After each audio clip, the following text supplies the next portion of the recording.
Yo, what is going on, everybody?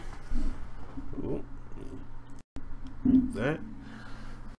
What is happening, y'all? Smitty here, and we are live streaming some Madden 19 here. Start out with, and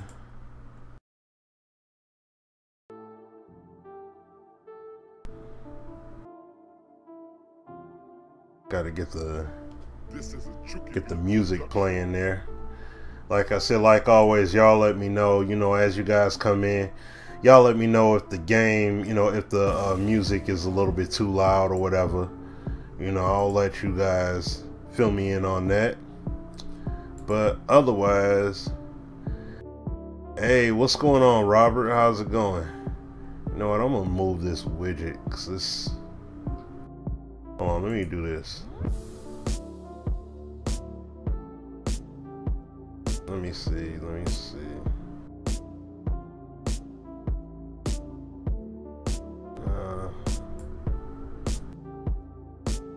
Make it somewhat clear. Hey, what's going on, Nelson? How's it going?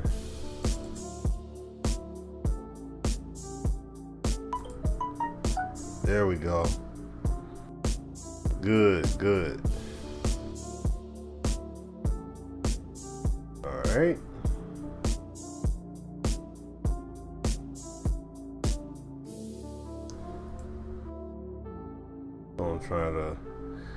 I'm just trying to get this chat thing configured here.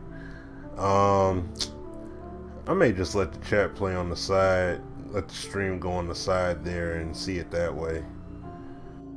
That way I can just see what's going on that way. Alright, well, nevertheless, you guys, as y'all see on screen, got the Madden 19 here. Gonna get in some gameplay. So, hold on a second. I may need to click this.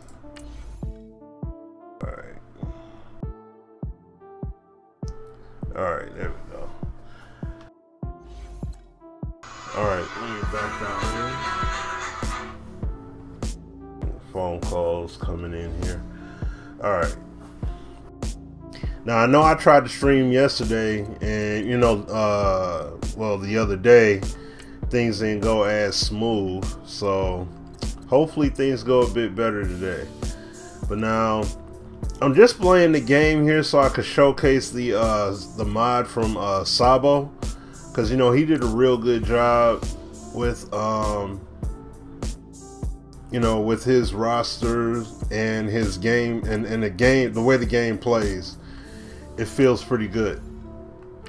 So I'm gonna play it on All Pro. I'll put it at 7-minute quarters so it's not as long. But All Pro, and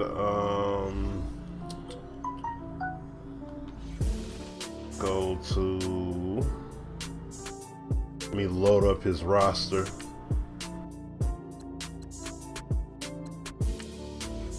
That may help. Okay. But good to see y'all come through and hang out here with me. That's 2002 roster right there. Somebody else had done basically the Madden 02 season. I'm gonna go ahead and do this. Sabo's roster. Oh, also let me make sure, just to be on the safe side, make sure I got that all loaded up.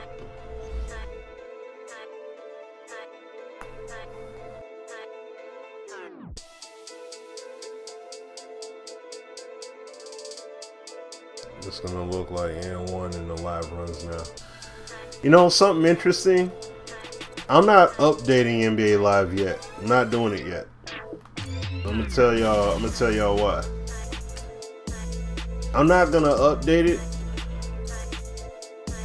because we just do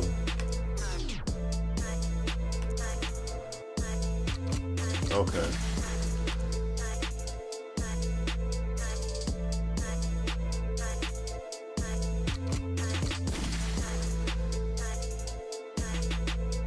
Redskins.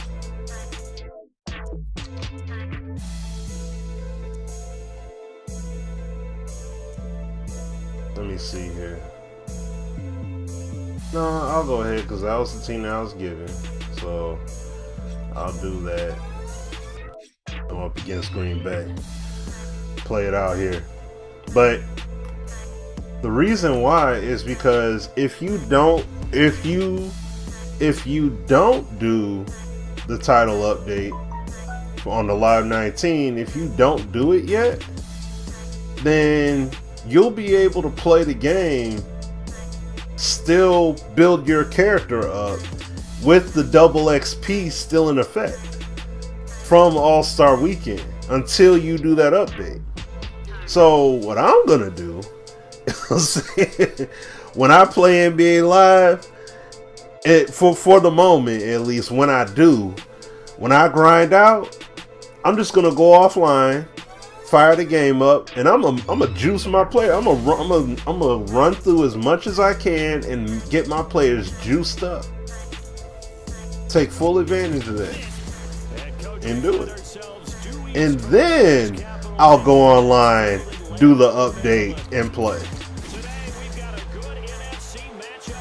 So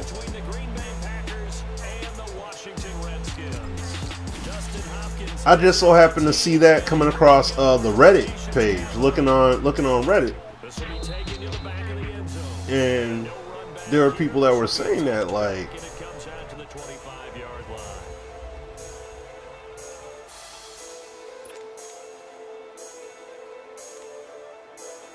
if you don't if you don't update the game, you know you can still play it, right? And, you know, you can still keep leveling up your player. I'm like, oh snap.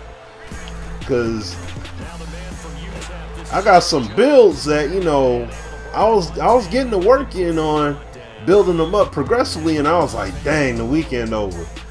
But I mean, not the weekend, but you know, like, dang, the 19th and passed by, it's too late, can't do it. And then they're like, oh no, if you didn't do the update yet, you can still go ahead and keep on running. I'm like, oh, bet.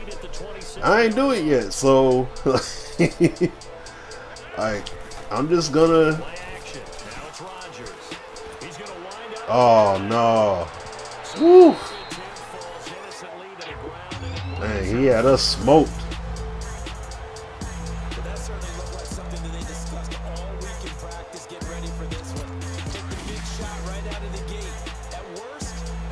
Hey, what's going on, Kia?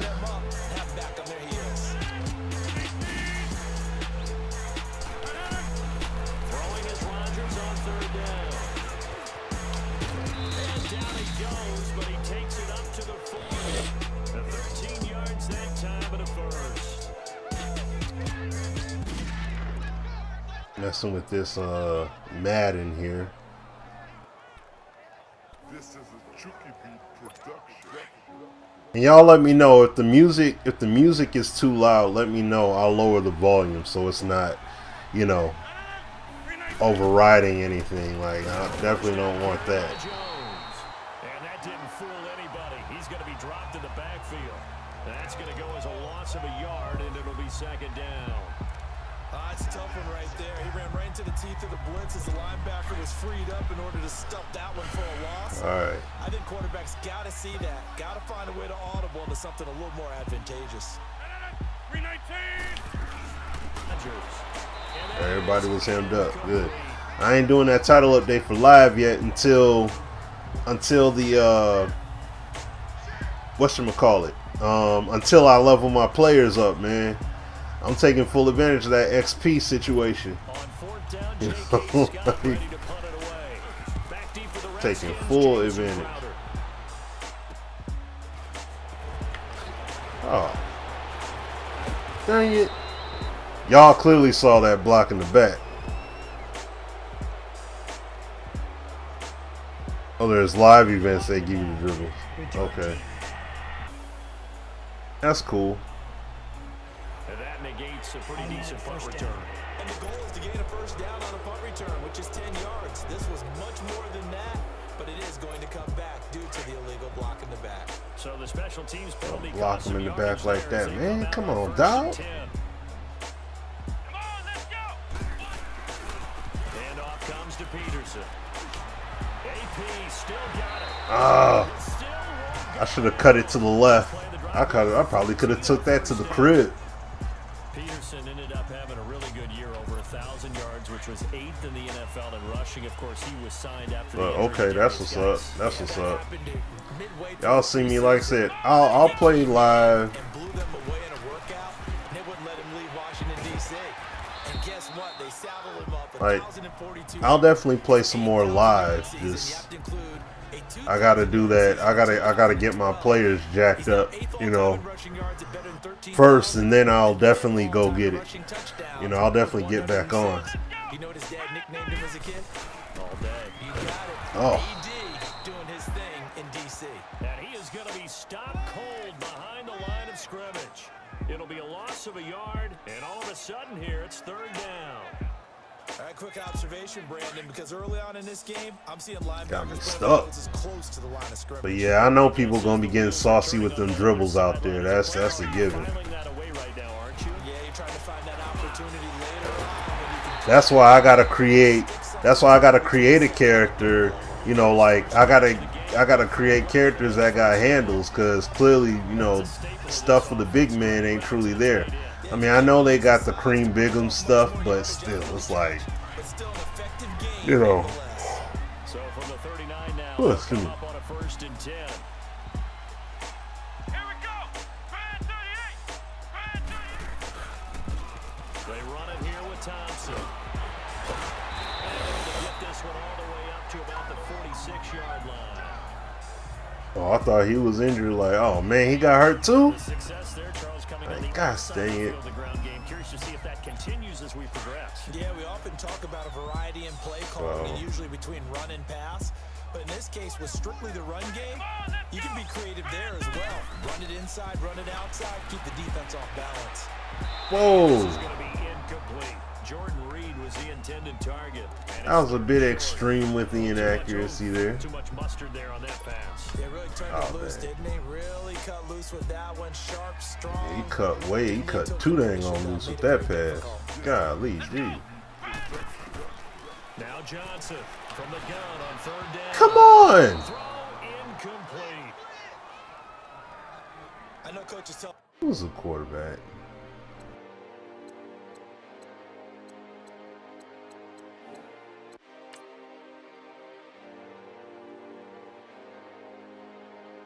Oh, okay. Alex Smith. Okay, hurt and everything. All right. Hey, yo, what's going on, Hollywood? And his accuracy got to be boo-boo. Well, look, in this case scenario, it's okay. I'm gonna flip it around.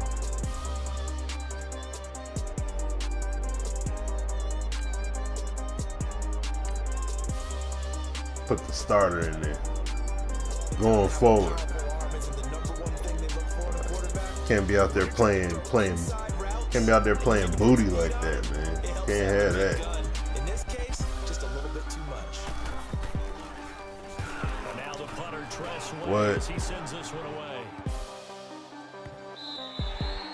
See, it look like. 6 and carries into the end zone. Oh, straight up? Wow. Roger, I'm not using any sliders specifically. This is just the mod on the computer. Like, this is the of course, this is the PC version of Madden that I'm playing, guys, with the Sabo, the Sabo mod.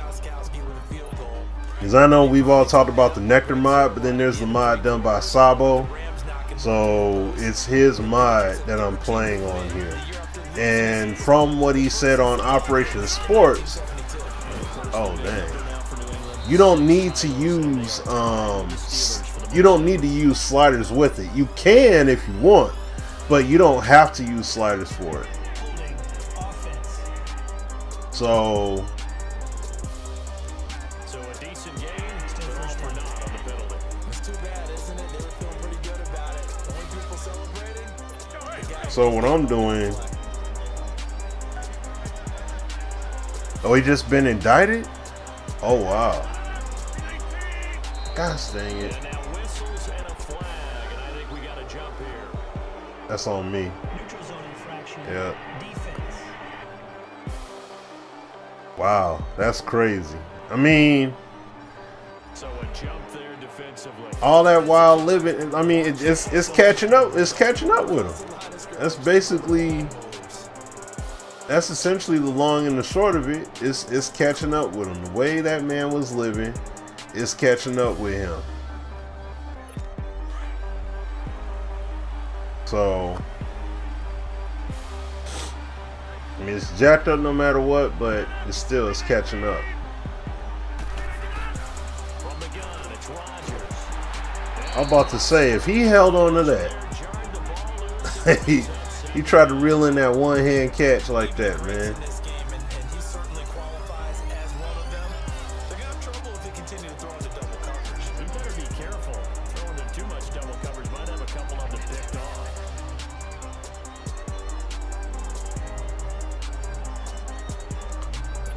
So they'll come up after the incompletion for second down.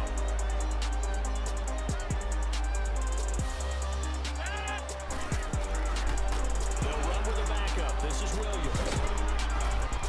And he'll power his way up near the 25. Good stuff. 5 Good yards stuff. on the carry there, and it But yeah, the only slider that I adjusted was the tackling. Like, I put the tackling, I think I put it to 35.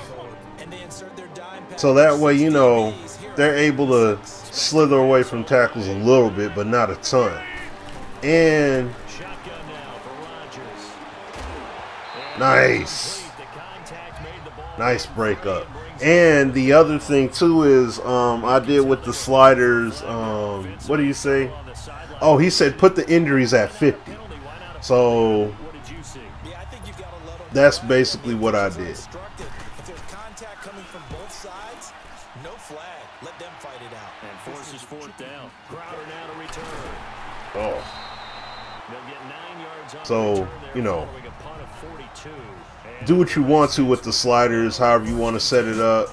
the Washington Redskins, You could do that, you know what I mean? out here, you know, they're coming off It's just, you know, I'm just trying to play true to how my man has it set up and just rock it that way. So Yes, there was a time when if you it thought works, the cool, NFC East was you know? It certainly was. Remember, they were 6-3 at one point, and people are wondering, could they ride the legs of Adrian Peterson to a division crown and into the playoffs? But injuries have Just got there. at one point down the stretch, the two teams that led the league and guys on the injured reserve list, Washington and Oakland. The brothers Gruden, head coaches of both teams. I was teasing both of them, saying, "You guys compete at everything." Yeah, I know. It's not a good look. It's not a good look at all, Hollywood. Opportunity to try and win the division. trying to get back to the playoffs soon. They haven't won a playoff game since 2005. Oh, But not before getting this inside the 30. not a good look at all. Pick up there of 20. And I mean, my man has it. He modded this to do like the playbooks, so that way you're gonna see a variety of plays. Like they adjusted the play call tendencies, the playbooks, the type of plays for each team. Like, Run it now out of the gun. it's a lot that he did This is the pick up there, and to get this game working the way he got it working. effective run there. So Fell that end zone. this is good. Like, this is good stuff. Like, I like it. You know what I'm saying? Like, I like the way this game is playing. And I mean, you can play on all Madden as well. I'm just purposely playing on all pro because when I played it on all Madden, still some of those all Madden hijinks did appear. Even though he did, you know, he has it set up to make it more of a neutral playing field. They'll run it now out of the gun. And he'll get him inside the 15 down to the 14 So, yard line. but you know, like the devs always do say, it's best to play it on all pro difficulty. That gives you the most balanced experience, at least from their perspective. So I do my best to keep it true to that.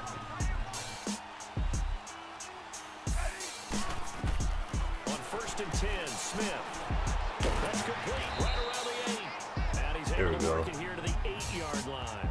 A gain of 6 there on 1st. But yeah, I wish this was, honestly, I wish this was on console too. You know, like these mods and stuff that they got, that they're up here doing and such. I wish you could, you know. On 2nd down, Peterson. That's AP. 4 yards on the play, and that leads to the 1st and goal. Peterson, Charles, at age 33. I think when that's that guy. What would this season be like? That's that guy. But need to work on the passing, man. You know. Last season didn't end very well in Arizona. Had some good games.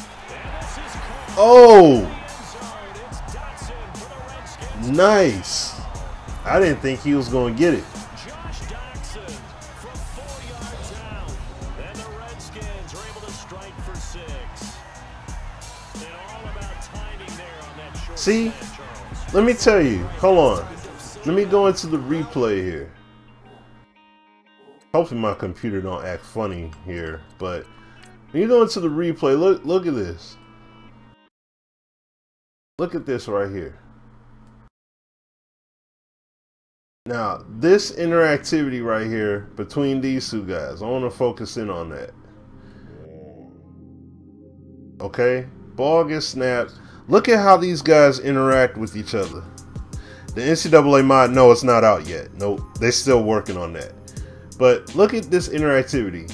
You see the hand fight. I mean, I know this is a 2-man animation. But after that, look at the little jostle there. And then you see how they're both two separate here. Like, no 2-man sequence.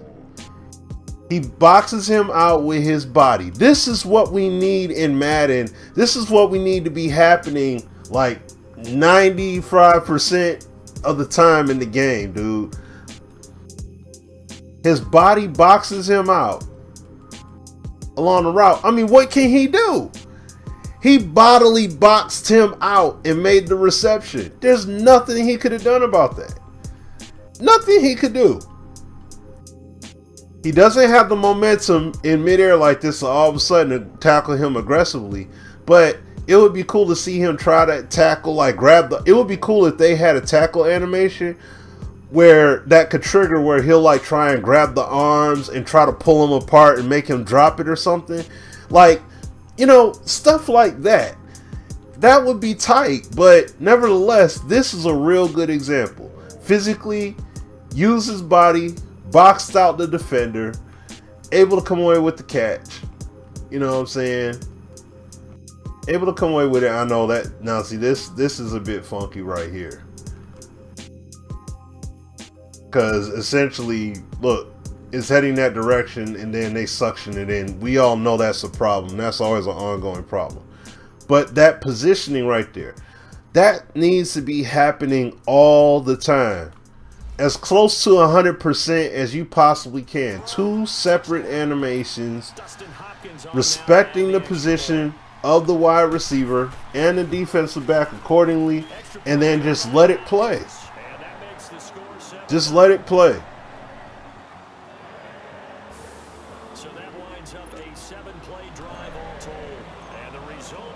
That was a good play right there. Because, see, the problem that I have in Madden right now, the way it is that I don't feel confident. You know, like, I can't pass the ball with full confidence. But now 2 straight years without going to the playoffs, and when you're playing in a town called Titletown, USA, I don't know that you're accustomed to that. This feels to them, even though it's just been 2 years, this feels like the days when they went through former legends leading them. Bart Starr, Forrest Gray, no. even Lindy and Fonzie. It's Rodgers. It's A.A. Ron Rodgers. that as long as position, no one savage. Exactly. No one has an issue with that. Yeah. And that's the thing that that's what me and Sim talk about, but that's what I always emphasize all the time, is being able to tell the tale of what happened in any given situation. Not just, oh man, this 2-man animation triggered and that's what happened. Like, no, it's like, hold on, I'm gonna have to.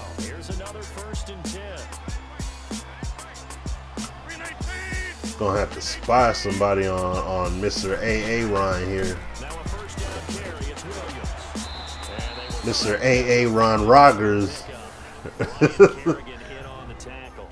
up here trying to do something out here. But no, like, you know, I don't mind. Ooh, excuse me. I don't mind those kind of plays at all whatsoever happening.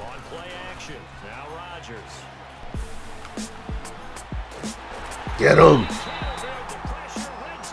Get him. To not let that man get away with it. No, scratch that.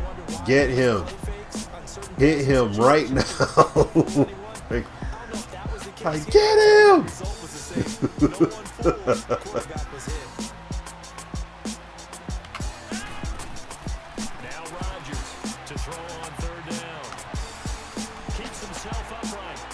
Whoa!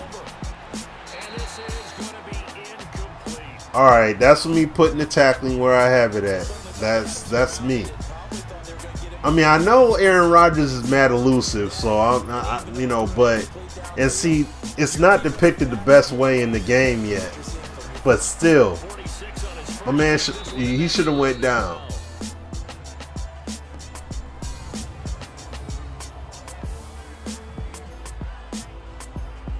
Yeah, like he worked on scrambling tendencies by quarterbacks, like all kinds of stuff that he worked on with the game, man.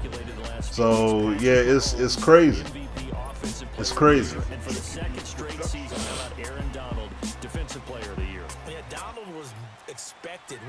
Try to do something. Try to make something happen, AP. What we gonna do? Oh. What happened? Flag? What's the flag? It might be Baker Mayfield with Cleveland. Yeah, defensive rookie of the year, Darius Leonard of the Colts, and the Colts. Come on, man. Of the year, Andrew Luck, and very deservedly so. I would say that for sure, and he beat out J.J. Watt, who also would have been a deserving winner. Coach of the year, I thought was a... And also got to bear in mind, I may have to step away or what have you, because I do have the little, you know, I got little big guy in here as well, so he's not in the room, but he's nearby.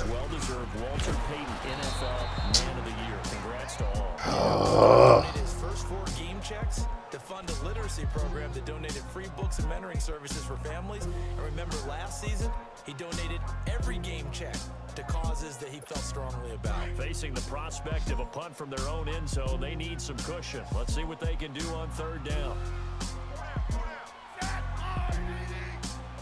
All right.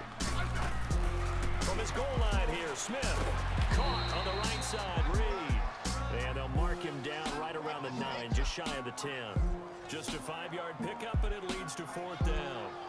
I think that call was made not so much to try and get the 1st down, although they would have taken it if they could have gotten it, but to give their punter a little bit of space and try and help out their defense. Yeah, they got the safe completion on 3rd. The pass was slightly inaccurate there, so with that inaccuracy, I couldn't, you know, I couldn't get it where I wanted it to. I wanted him to take the ball and try and run with it a little bit. Yeah, block in the back. You can bring that thing right on back, man. All right, Hollywood, take it easy, man. Hey, what's going on, Luke? What's happening? Penalty stings big time there, wipes away a very always appreciate you coming through, man, whenever you can, you know. Some space for your offense to really work, try and gain an additional 1st down outside the 20 or 25-yard line. All right. Instead, this one's going to come back. Rodgers now to throw. Get there. Rodgers is going to go down. He's sacked. Ryan Kerrigan in there to make the sack. He buries him for a loss of 10. On play action, Rodgers. Ooh. Good stop. Good coverage. Good coverage. He has yet to complete a pass. Hard to believe. It is, because I don't see anything wrong with him physically. Oh no, I gotta look at that. I gotta go replay on that one. That was some good coverage. Zoned up. Sees it, makes the break on it. Lays out for it. Boom. Knocks it out of there. Once again, 2 separate animations there. That's the key. 2 separate animations, man. I don't know how much more emphasis can be put on that though, but get as much of the 2-man individual separate animation play as possible. They'll run it now out of the gun. And not much doing. He'll get this only up to about the 36. Just a 1-yard gain on the play, and that'll be the Call timeout because I know they're going. It's 4th down. I know they're going to try to take up as much time as they possibly can before giving that thing away. As the drive goes backwards, so he's on to punt it away. How many yards, man? Yo, what's going on, Jump Man? How's it going? Oh man, it's getting called quite frequently. And all the penalties are at default, I think.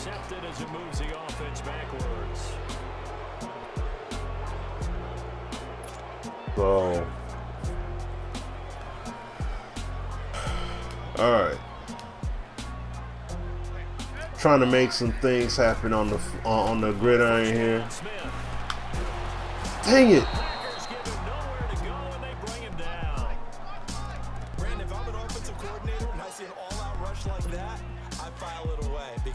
See, this is why we need receivers to run their routes faster. Like they run them way too slow in here. Like I heard Clint said before that they run the routes faster in here than they run them in the NFL. I gotta beg to differ, because these routes they take, some of these routes take way too long to develop. I mean, if it honestly went by NFL speed, these QBs would get clobbered, like in the actual league. They would get clobbered by the way the speed is. Back to the ground. This time it's Peterson, and they'll bring him down at the 27-yard line. Now the Packers going to go ahead and use the second of their I might have to address little big guy. Hold up. I think he's going to let me at least punt it. As he'll kick it away for the second time. Oh yeah, I know.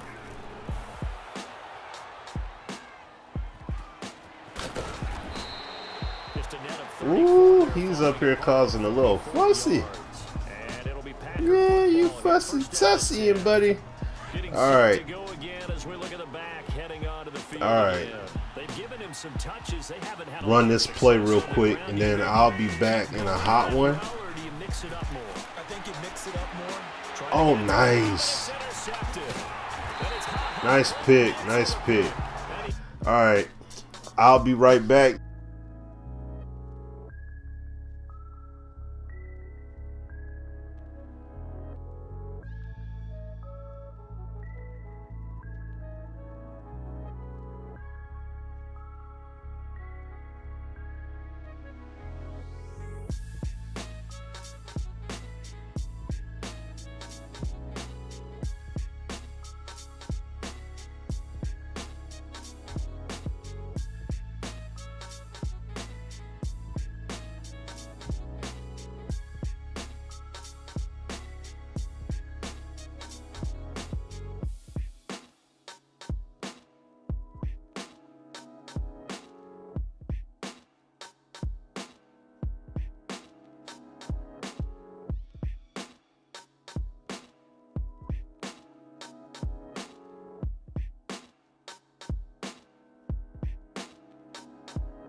Chucky Beat Production.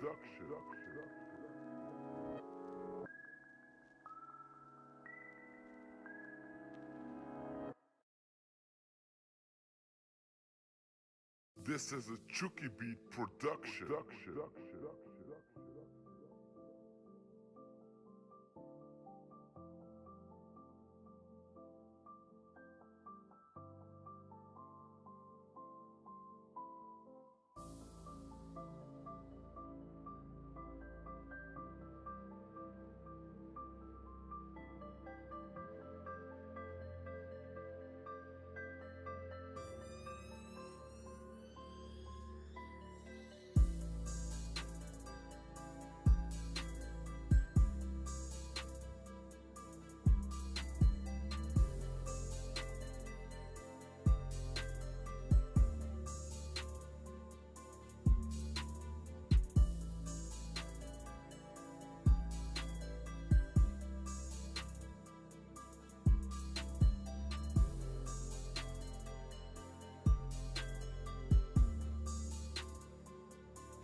This is a Chucky Beat Production.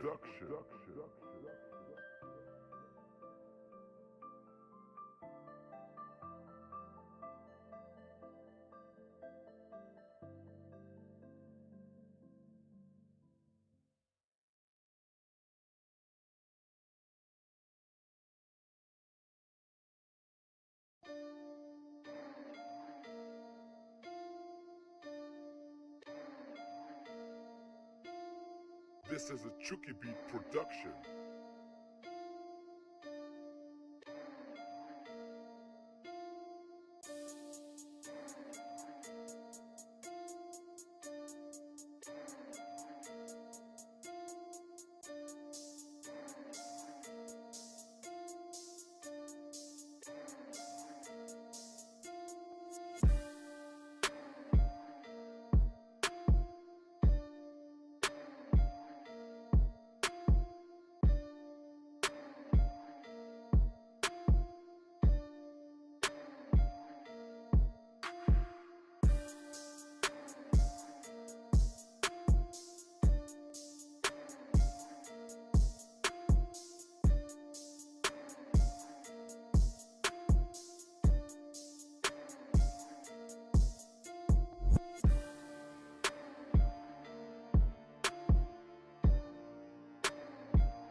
This is a Chucky Beat production.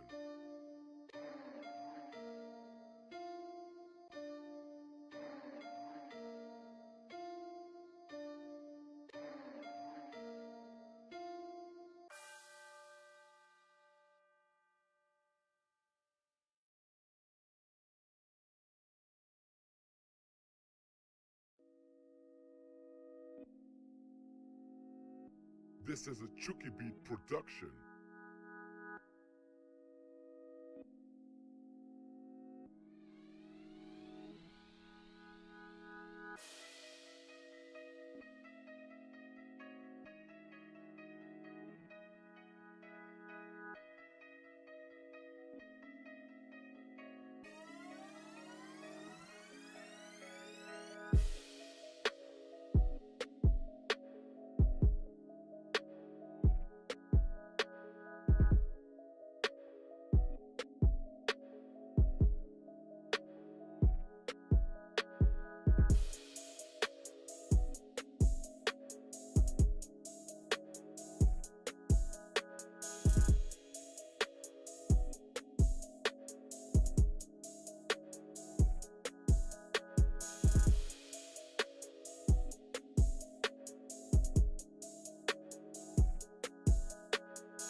All right, y'all, I'm back. I am back. I'm back. I'm sorry. Had to step away for a few. You know, got the little one and everything like that, so it took a little bit more time than I planned. But if he opened his eyes up, say, hey, everybody. Hey. You being camera shy? Oh, you don't want to put your hand down? You ain't know this for a sec. Say, hey, everybody. Hey. How y'all doing? Hey there. So, alright. So, I'm back. Looking at the chat. Did I see the sports game wish list for Madden 20? No, I did not.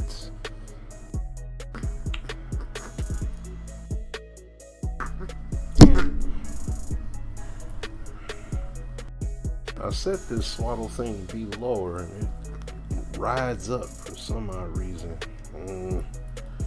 Not a fan of that. Hold on, buddy. Come on.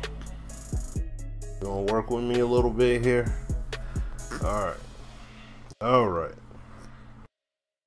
So what I'm gonna do for the time being, since I can't truly play, hold on,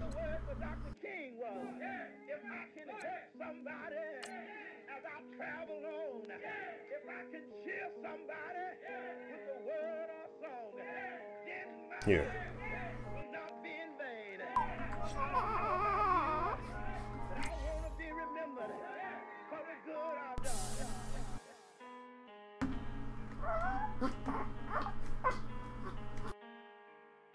This is a Chucky Beat production.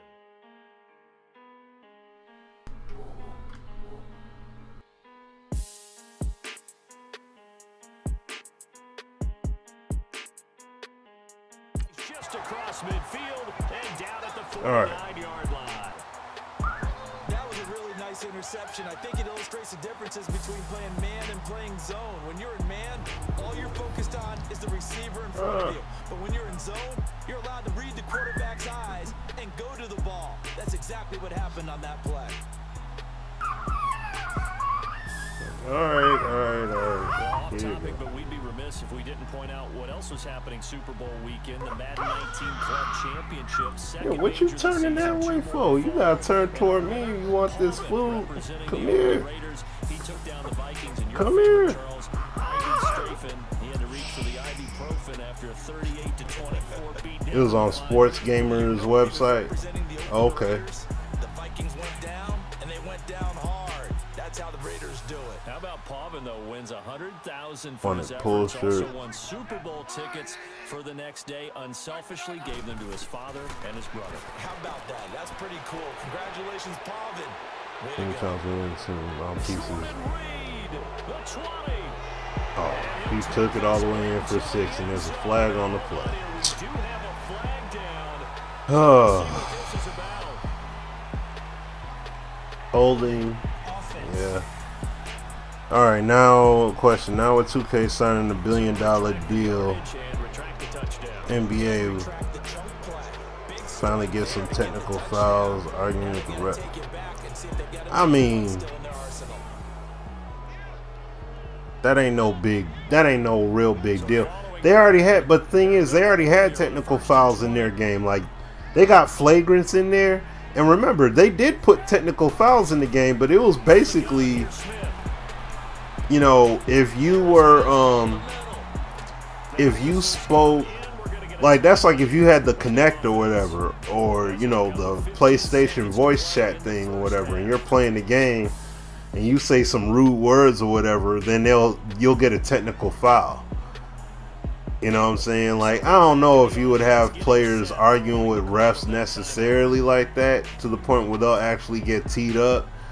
I mean, that wouldn't be that would be cool if they could systematically work it in to do that somehow, but I mean, it's not a deal breaker for me necessarily that they have the techs in there. I mean, look, they already got the flagrants in there, which is by chance and everything. That's the situational thing. You're talking about getting a technical, which is more of an emotional, you know, spaz out kind of thing or whatever that could possibly happen. Like, I don't know. I don't know about that. Awkwardly here, and a late flag as well. So I was looking at the NHL game. Personal foul. Face mask. You know they have mouthpiece. Yeah, they got mouthpieces. You kidding me? So they'll take the yardage and Yeah. take on 15 more for the face People mask. still be getting their stuff wrecked though. That's why they teeth be jacked up and everything because of the hits they take. Like, you think about it, they got a helmet that protects the top of their head or whatever, and they have like a little partial visor or something like that. It's not to the extent of like an NFL helmet. So it's like, yeah, they take them hits. Like they be getting hit. It's first and 10. And that's the whole thing. There is no zone, as far as I know. There is no zone that I gotta look out, that you have to look out for He's gonna take it. in basketball and hockey. You know what I'm saying? But if you blatantly go for somebody's head and knock them out, then yeah, you in some trouble.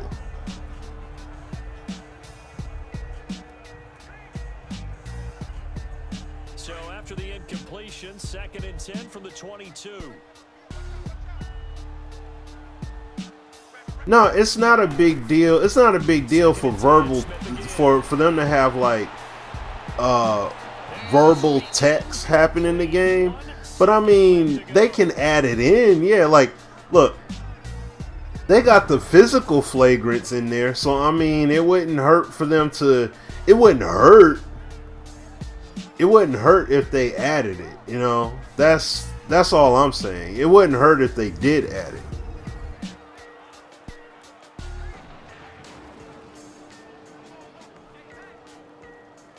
So with 1 second left in the half, on is the field goal unit. From the left hash, this from 39.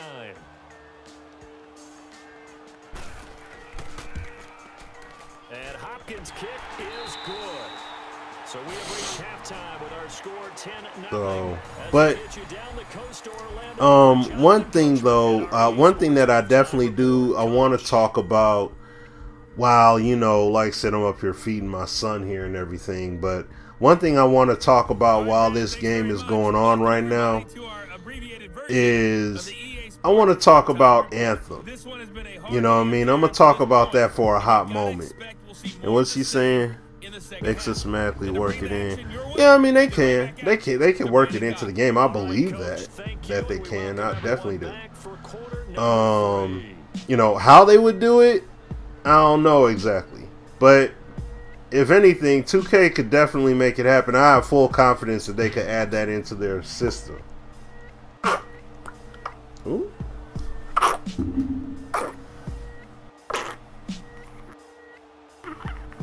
Oh, I'm choking there, buddy. I don't want that. Is he going to town? He said, I'm hungry, Daddy. He said, I'm hungry, Daddy. Yeah, you sure, buddy? Buddy. Crosby on now to kick it away. This is fielded a couple yeah, oh no, we ain't going to sleep. Oh no, all that fussing and tussling. I get all the fussy tussies, Daddy. Yeah, you sure did. No, you about to eat. You gonna drink this bottle today. You gonna drink the rest of this. Gonna knock it off. But what was it I was going to say? Oh yeah, Anthem. I feel bad, you know. I feel bad for those guys, for the dev team and everything at BioWare, because, and this is my thing, I have full confidence that BioWare can make a good game. Like, they've made some epic titles over the over the time here historically. They've made some good quality titles.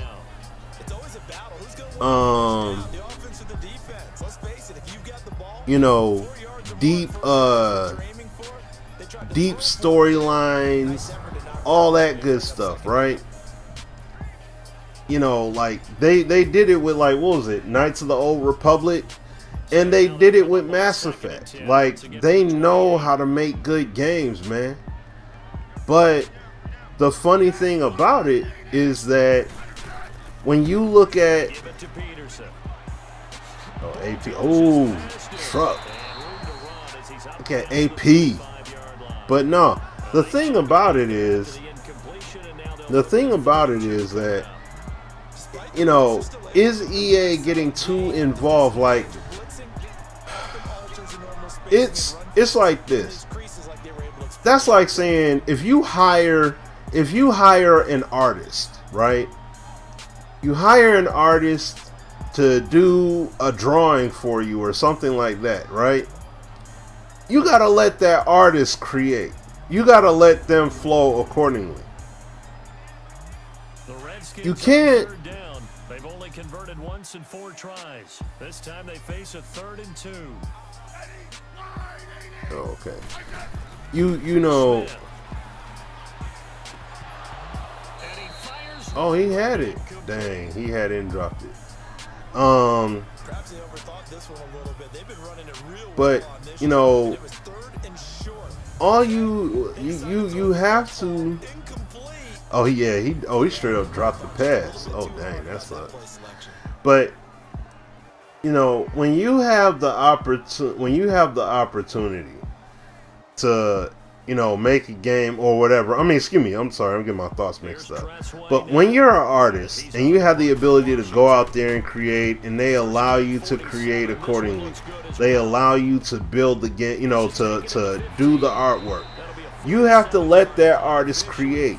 You got to let that artist go by their ebb and flow. You're paying them, of course, and you're expecting this marvelous work to be done for you, right? But you're not going to hire them and then advise them how to do the art project at the same time. There's like, you hired me to do a mural. I'm a specialist at it. Let me make the mural. Let me do it. I got you. Just let me do it. If you're sitting up here and telling them every step of the way how to do it, well, let me show y'all how to draw. Let me show y'all how to do this. Let me show y'all how to do that. Like, you can't do that all the time. If you do that the entire way, people are not going to want to mess with you. You know what I'm saying? Or when that vision comes out, it could possibly look weak. It could look worse than anything you've ever done in the past. You know what I'm saying? And the issue with Anthem is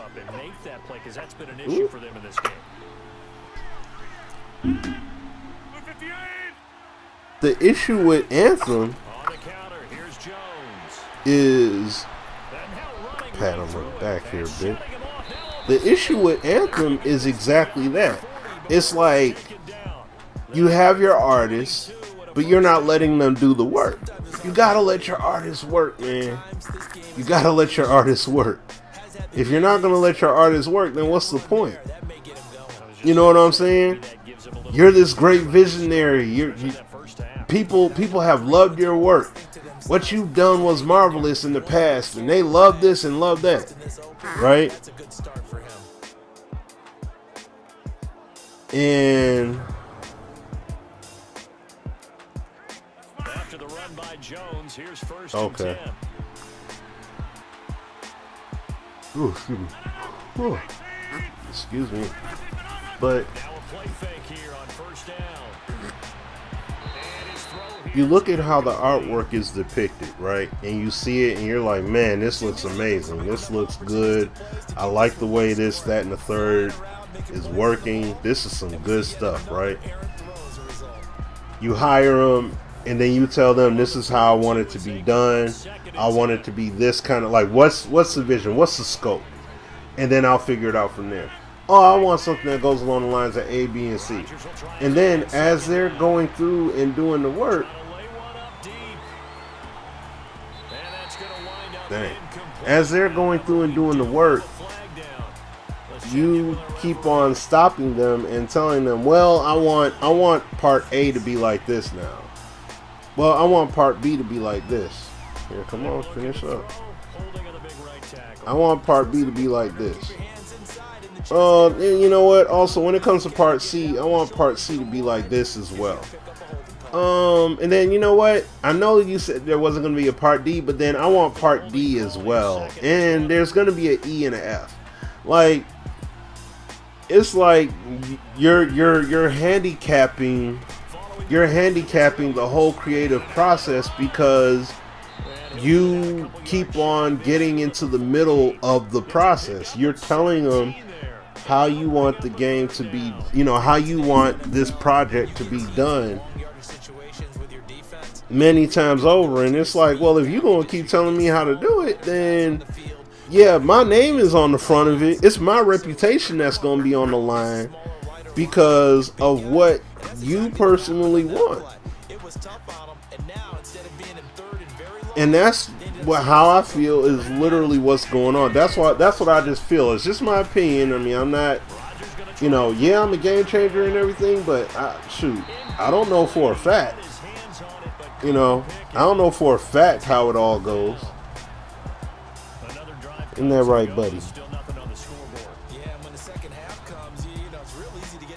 Yeah, see, I was hungry, Daddy. I needed to eat more. You sure did. You knocked it all off in record time. In record time, buddy. But no, the issue that I have, especially when it comes to Madden, you know, is that, or even with Anthem, I think there's too many.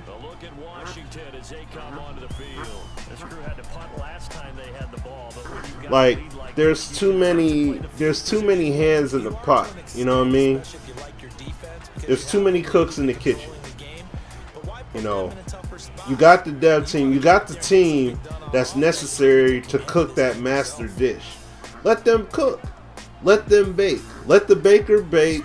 Let the, you know what I mean, let all the people that need to do what they need to do, let them do what they need to do to make a great game.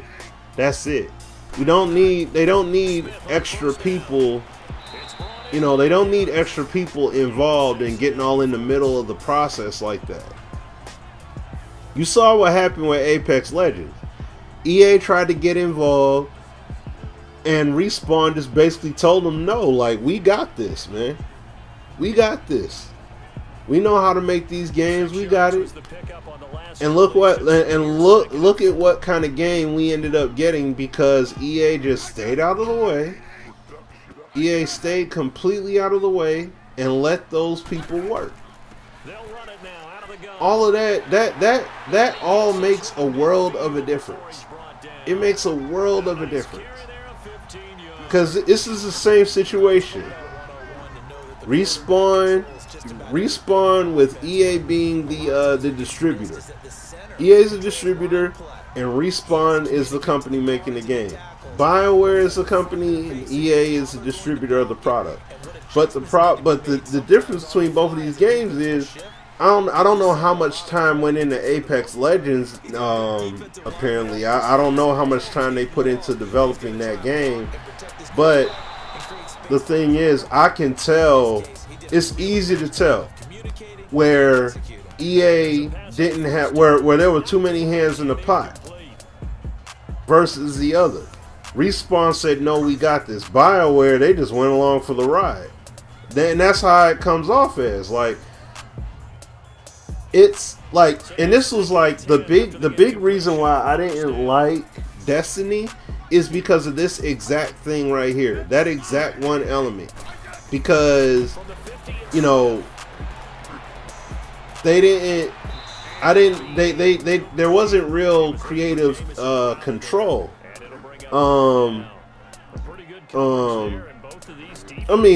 Creative control. Destiny was talked up like, oh, you're going to be exploring all these worlds, you're going to be able to do all these things, it's going to be amazing, all that stuff. The last Madden, I don't know as far as the Weather Channel is concerned, but I know that in NCAA 14 they had the Weather Channel for the weather. So I don't know the last Madden though they did that in Luke. I don't know. But it's just, I don't know. My biggest thing is just that when there's too many hands, when there's way too many hands in the pot, it just it waters down the caliber of the experience. And I would have loved to see BioWare do their own thing, because it, like I said, to me it feels like Destiny, and Destiny was a lot of doing the same things over and over and over and over again. And I got tired of that, and I got very disappointed, because I bought the game, I bought the season pass, I bought all that, and it was like the only thing that was cool about the game was the Crucible. You know what I mean? Basically the team deathmatch mode. That was cool to me. Like, that was really the highlight of the game. Otherwise, I didn't care. Like, you know, doing the missions and stuff was tired. And what sucks about Anthem is that they have it where, like, let's say you're doing a mission to grind out or whatever, so that way you can advance on to the next one or whatever. And let's say you didn't jump through all kinds of hoops and cleared all kinds of obstacles, and now you got somebody that logs in, just so happens to log in, and they're over where you're at, fighting, you know, you're fighting some beast or whatever, and they come in and join you. They join in on your game. Now, they join in on your game and they help you win, and they get the kill shot. They're going to get the reward and you're not. So you essentially have to go through the whole thing all over again. So, and you got to be the one that delivers the final blow. Like, that's corny, man. That is corny. I'm sorry, man. I don't want to play a game. I don't want to play a game that's like that though. That's you know. Excuse me. Excuse me. That's a boring game, man. Even with the good that it has in it, like yeah, seeing the bots fly around, getting the whole Iron Man feel of it and everything, that's awesome. But the novelty of all of that goes down the drain because of what you of how because of the structure. Because of the structure, and that was the same problem I had with Destiny. I would have absolutely loved that game if they had much better structure to all the missions and everything like that. It could have been a much better game to me. That's why I didn't even mess with Destiny 2. And see, that's why you see Bungie and all that stuff celebrating like, yes, we're free from Activision. Yes, celebrate. Like, that's crazy to me. That's crazy. You know what I mean? Like, they should be able to go out and just create the game the way they want to without having that kind of holdup. And now, see what works, see what doesn't work, and improve upon it. That's it. You hired these people for a reason. I mean, you know, you at some point, you gotta let these people work. You gotta let them trial and error. Let them do good. Let them do bad. Let them excel. Let them fail on certain things. And let them learn from those experiences, and so in that way they can do better in the future. You know what I'm saying? Nobody gets better. Nobody gets better when you just hold them. When you just basically got everybody hemmed up and held back. You can't keep doing that. And that's the issue that we have with Madden right now. You know what I mean? Like looking at this game, and even for me playing, like I'm gonna get back into playing. I'm gonna play this fourth quarter here in a minute. But even when you look at the game and looking at this game and how it's playing right now, Madden 19, like we've been saying this over the past few years when it comes to these games, though, it's not a bad game. You know what I'm saying? None of us are saying like, oh man, this game is trash and nothing works, everything's broke. Nah, the game is not that bad. It's not that bad at all. It's just that there are some key things that if they just work on to refine it, they'll have a much better game. If they work on the passing and actually give us a legitimate passing game, if they work on the secondary play and actually make the secondary play a lot more logical, a lot more smarter in conjunction to what the offense is doing on the field, and they're just not being tethered to the defensive play call, like those are things that go miles. Let's see animations that are more specific to the player types. Running backs, quarterbacks, D tackles, D linemen, safeties, all the positions. That's where I would bring APF in, because APF they did that. They did a real good job at it. Like, this gameplay does not look bad at all. Like, it looks pretty clean. And that's what I just want to see that happen on the console front, man. I mean, not the console, excuse me. I just want it to look like that. Well, yeah, I want it to be playing like this on the console, but I just want the game to be playing clean, man. That's all that I'm saying at the end of the day. I want the game to be playing clean. That's it. Okay? So let me hold on. Give me a second, you guys. What I'm going to do, I'm going to go ahead and put, since little man is not back out, I'm going to go ahead and put him down, and then I'll be right back and then continue to play the rest of this here game.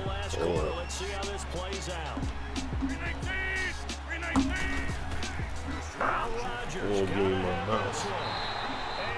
Alright, I'll get in a second. Just bear with me, y'all. I'll be right back. So they really needed points here in a two-score game. Could not come away with anything there on fourth. And while we know they're a little bit discouraged here, they can't check out of this game. You and I have called a good number of games over the course of our career where we've seen these types of situations. Teams get the ball back, and that miracle does occur. So they can't let that dream go just yet. They have to get stout on defense here. Yeah, right now really hoping for a turnover.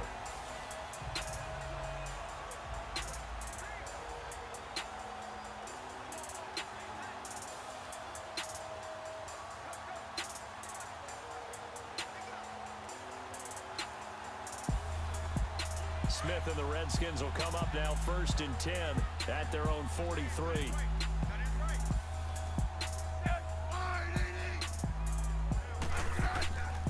They'll run it now out of the gun. And he'll be taken down across the 50 at the 45 in enemy territory. Nice way to start the drive, a gain of 12 and a first down. And I'm guessing you'd say this is kind of the key here. Grind out some yardage, work on that clock, see if you can continue to tick it down. Definitely, you want to bleed things out at this point, right? Continue to possess the football, gain some yardage, and put the onus on the defense. Do they have to use timeouts? What are they going to do to stop you? You're taking charge.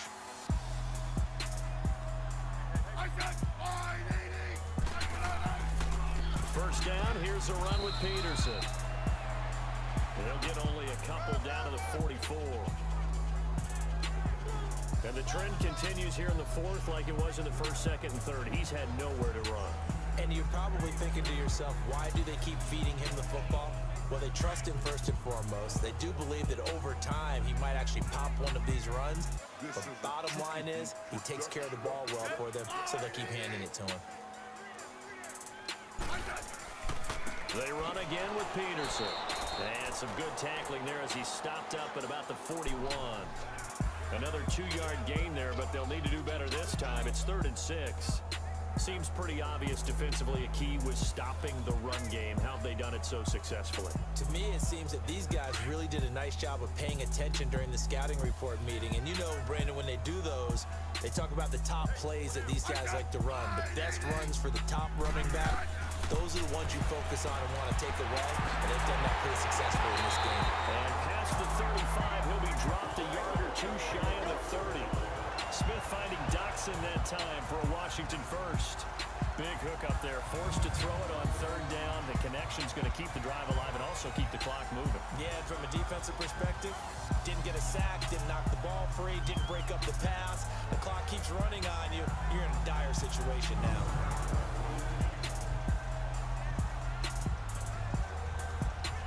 Smith now perfect since the 2nd half started. 7 of 7. It's 1st and 10.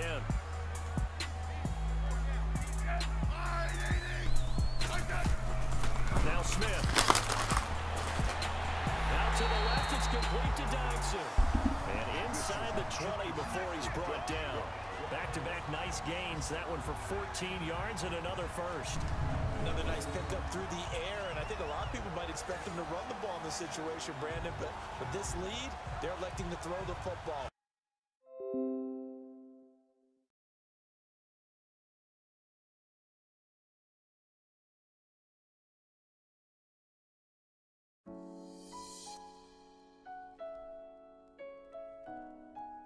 This is a Chucky Beat production. All right.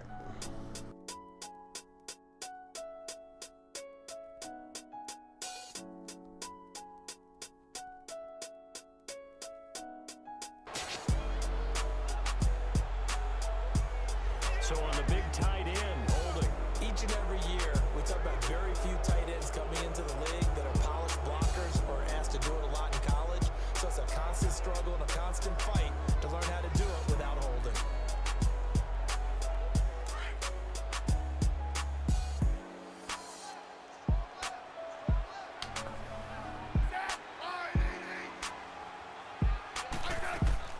They'll run it now out of the gun.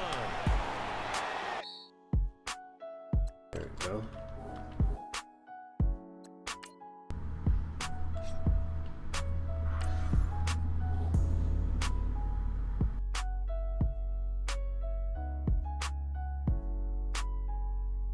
Okay.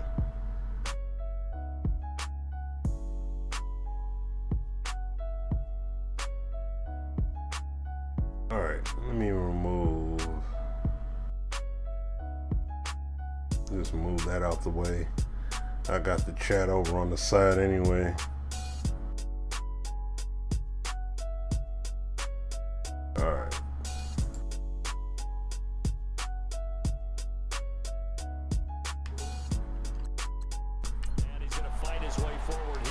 Okay.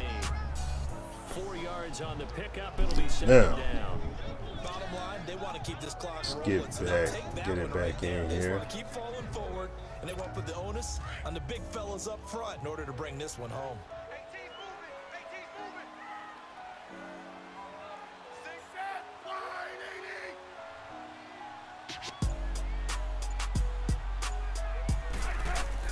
To throw on second down is Smith. Over the middle, complete. That's Harris. And now they're inside the 10 as he's brought down at the 9. They get 11 back on that one. It leads to third down. You can see the time and effort and thought that they put into Yeah, that's what I'm that saying. Like, because it was evident right there. It looks like a simple pitch and catch. that's stuff but you and I that both know they definitely that they need planned to for this and worked hard to make it happen. you know, they need to work on. They definitely need to work on. Peterson. They need to work on it and build it up. Tackled at the 5. And now Peterson, not exactly sure what happened there defensively, but he's still down. While the trainers take a look, we'll step aside. How Earl Rodgers 0 for 20. Oh. Hey, what's going on, Ron? What's happening, man? Yeah, it's been a minute. It's been a minute. A good chance now to put this game on. It has been a minute. But yep, I'm back. They'll try and run for it on first and goal.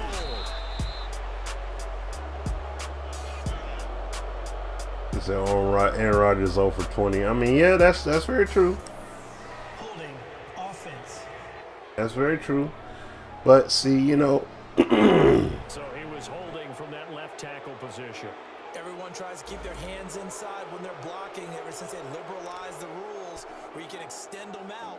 But sometimes they get out a little wide and they get detected grabbing some the clock. thing about it though is that once again, using a mod, you know, playing with a mod here as well. So that could be playing a role in it as well with the inaccuracy. And it's intercepted at the goal line. A great read and it's picked off. And he will bring it out past the 20-yard line.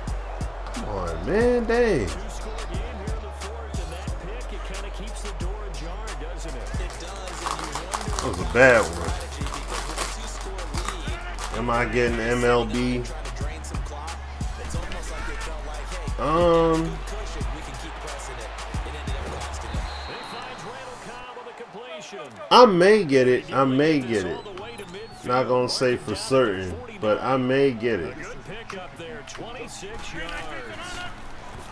Now Rodgers. You for real right now? Then gets it over the middle to Cobb. And he'll go down shy of the 40 at the 41. 10 yards on the pickup. It's there, 2-minute second warning. down. This is a Chucky Beat production.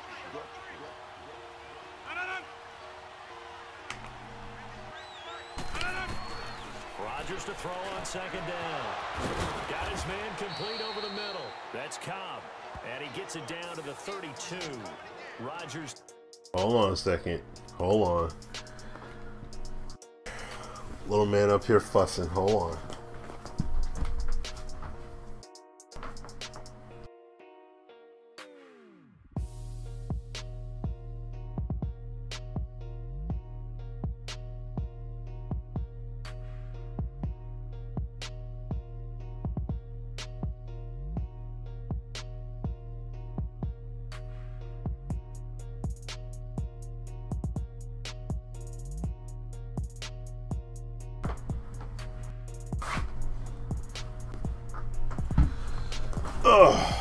All right. Little man want to be around his daddy. He want to hang out with daddy. Oh, you wide? Oh, you awake? I'm wide awake. Yeah, you're awake. Here, let's make this thing work.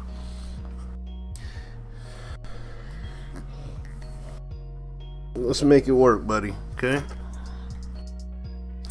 Yeah, I may get the show 19. I'm leaning toward getting it, but you know, I'll see.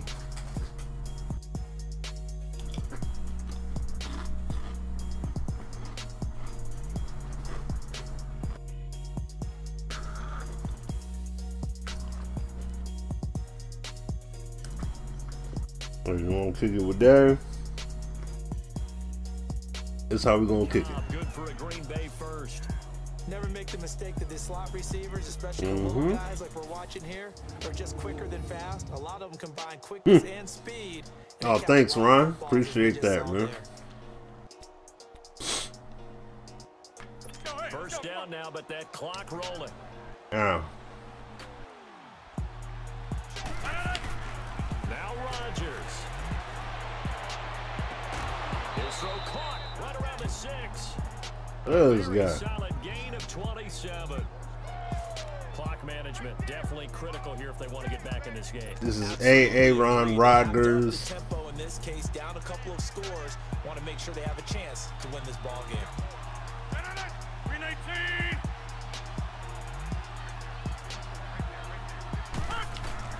Back to throw, Rodgers. And this is going to be caught? No, they say it's incomplete. Jimmy Graham, the intended receiver. I don't like the fact that defensively they took their foot right off the gas. Trying to get the ball to him, but as of yet, unable to successfully complete one. But you know, there's usually a nice comfort zone of throwing to the tight Booth end. review. I think he was out of bounds though. Well, at least 1 foot. Yeah, he was out. He was clean out of bounds. When did they start talking about the new game? Basically May, June.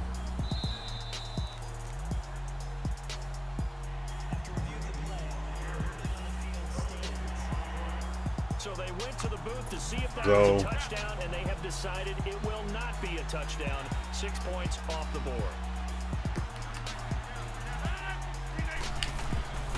They'll give it to him up the middle, and he'll keep working toward that end zone as he's down to about the 2-yard line. They get 3 yards closer, but still work to do. It's 3rd and goal. What a game this defense has played. They're pitching a shutout, so it'll be fun to watch now. Oh, let's go. And that should do it. That's it. Down it. By DJ Swearinger. Let's go. Turnover there as his guys will get the football. Big pick. Thought they had Big something pick. there to break that goose egg here in the second half, but to no avail. Hope was alive until that interception. What a terrific play, taking the ball away after it looked like they were starting a drive. And now that shutout still standing. You know that's something those defensive guys hold a lot of pride on too. No doubt about it. They're excited about where they are in this game. Out comes the Redskin offense now as they get set to begin another possession. Getting down to the end here, they have a 2-score lead, barely, but it's a 2-score lead, so that probably makes you as a coach feel a lot more comfortable right now, doesn't it, Charles? It does, but it doesn't mean now you go out and run option or some kind of wild double reverse or anything like that. But you do know that if anything does go haywire, you're still in control of this game. I want a double reverse, don't you? I'm just waiting for that day where we actually see something like that in this situation. We'll see what happens here.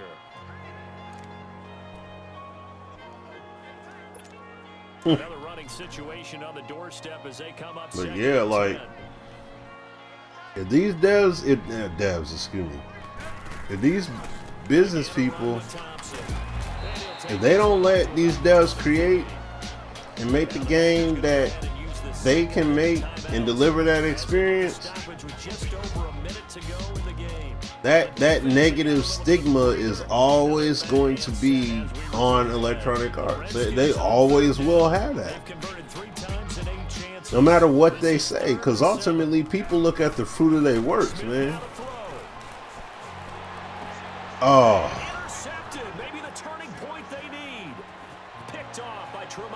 that was absolutely stupid of me.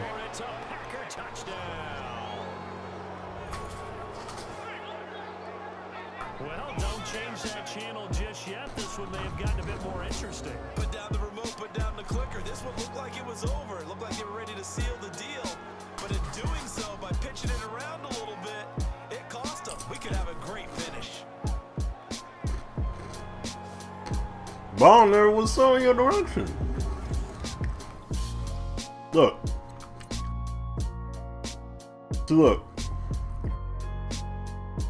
This is the issue that I got with the passing. See? I wait for the play to develop. It does. Now, I double tap this, right? Look at the trajectory of the ball. I double tap this, but I'm trying to get it to the, you know, and of course I'm pressing the analog stick toward the left. See, the problem with Madden is there's no contextual awareness on passing. So when you throw this pass, let me see here. So I'm gonna get the whiteboard. This is the problem. They keep treating this pass right here. They're gonna throw it to where the receiver is going to end up. Instead, I want the ball to be thrown to a spot where he's got the best chance of getting it. So when that pass is thrown, I want to see it more in this general area, like more over in this area here. Okay, so if he's, you know, and also more loft on the ball too, like instead of it being thrown low like how they did, clear it out. Like, see, they throwing the ball right here. This is basically the peak of the pass, and it's getting ready to come down. This pass should be going up. It should be more height on it, a little bit more height on it, but also the arc, the trajectory arc should be more going over and then coming down over more in this area of the field. So that way, either he's going to catch it or it's going to be let out too far. But especially if I'm jamming on the analog stick to the far left, that's what should be happening. Not what we're getting right now. Like they keep throwing it to the numbers. They're throwing it to where he's going to end up instead of throwing it to a spot like over here. They're throwing it where he's going to end up, and there's no level of contextual awareness because they're completely avoiding the defender that's right here. They're just acting like he doesn't exist, and they just throw these low arc trajectories to the point where, let me clear that out again. They do that to the point where, oh, hold on, where they're able to do stuff like that. Like, there's no way that based off of me doing a double tap, so I'm doing a touch pass and I'm pressing the analog stick to the far left. This pass should have been over in this area like this.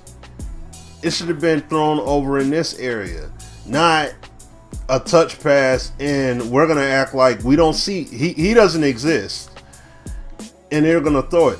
It doesn't matter, and the reason why I'm saying, I know that ratings and stuff play a factor, but at the same time, I could do the exact same thing with Tom Brady, and he's gonna throw it just like that. He's gonna throw it just like this to the number. No, I want him to throw that pass to where the receiver can potentially get it, not where he is. That doesn't make sense to do that. If you're going to do that, I mean, INTs would be at an all-time high in Madden. Hey, what's going on? I'm done with Madden until next year, and I gave up. Hopefully we could finally get the game on PS5.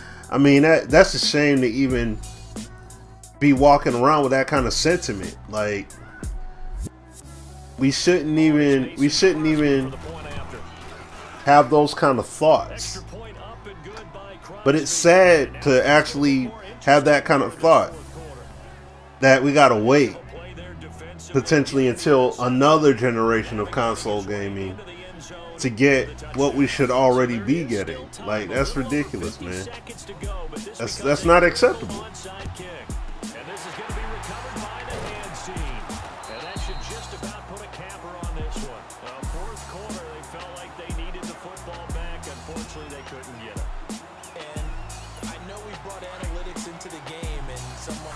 Yeah, this will be the last play. Expecting an onside kick. 80% of the time, the team expecting it, they do actually recover the ball, which is what we saw here. I just wonder if that number is much more of an anecdotal type of a number. Kind of like when the coaches tell us, well, when you score on special teams, 93% of the time you win the game. All right. I'm still waiting to see that number is empirical. But yeah, nobody should have that sentiment. Nobody should have a cringe-worthy sentiment about, oh man, EA's you know, involved. We all know what that means. Like, that shouldn't be the case, man. That should not be the case when it comes to their games. It should be like, yo, EA making it. You know what I mean? Like, we should be excited. I know that I used to be very excited. You know what I mean?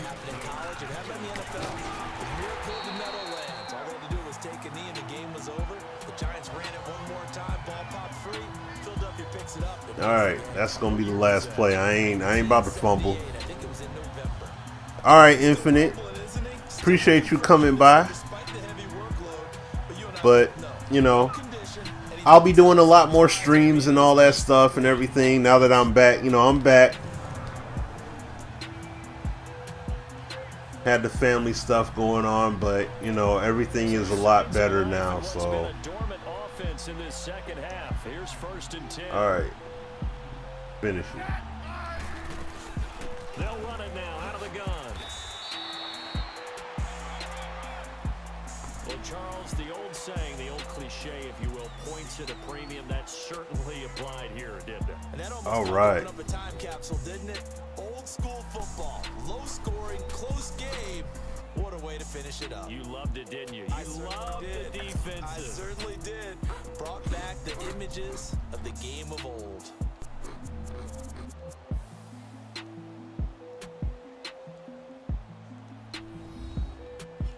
No.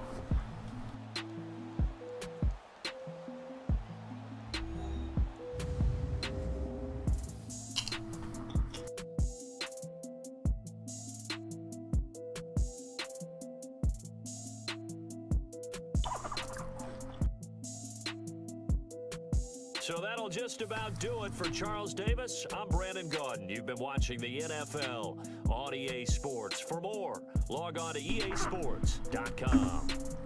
It's a win for the Redskins as we say so long from FedEx Field.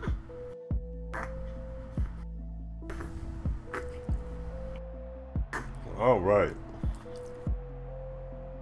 Aaron Rodgers decided to just turn up on me all of a sudden in the fourth quarter. What you think about that, big guy? Yeah.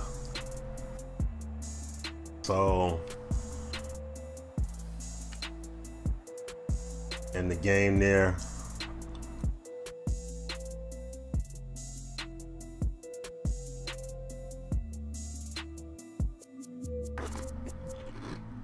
This is a Chucky Beat production.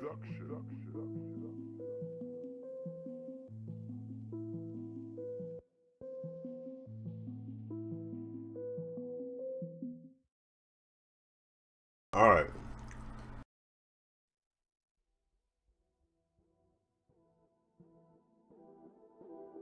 Just loading up this NBA 2K here. So I'm gonna transition, but before I do that, show y'all something real quick. What I may do a dynasty.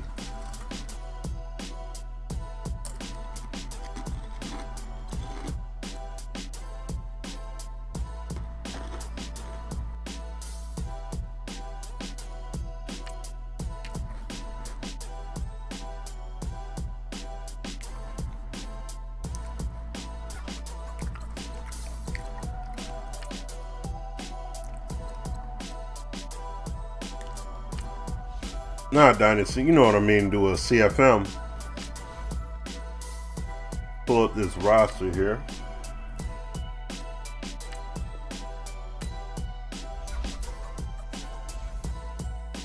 Go back to manage these rosters.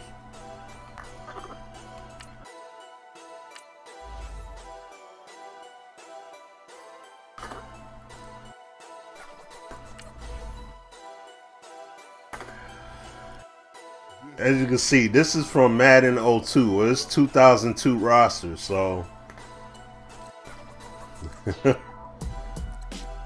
you know, if I were to rock with the Lions, I don't know if I want to.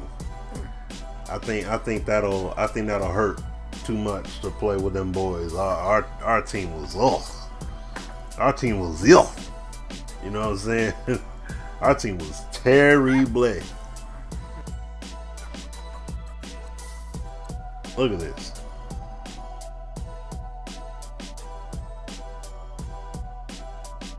And yeah, oh yeah, no doubt, no doubt.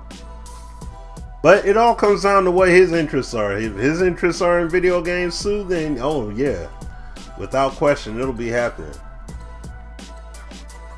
Man, this reminds me of some very, very bad times. Oh, look at this. This was our team. Like, look at our wide receiving core. We were terrible. Jermaine Crowell.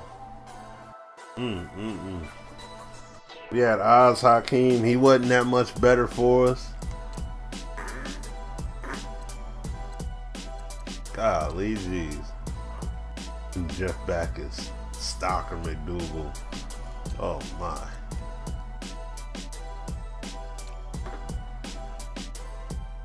Dominic Raiola.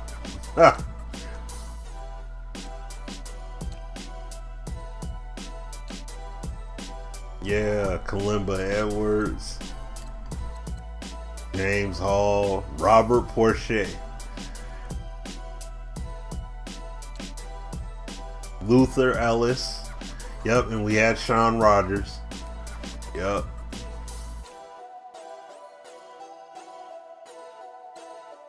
And that, well, yeah, Chris Claiborne, he was solid for us. I don't think we had anybody else outside of that.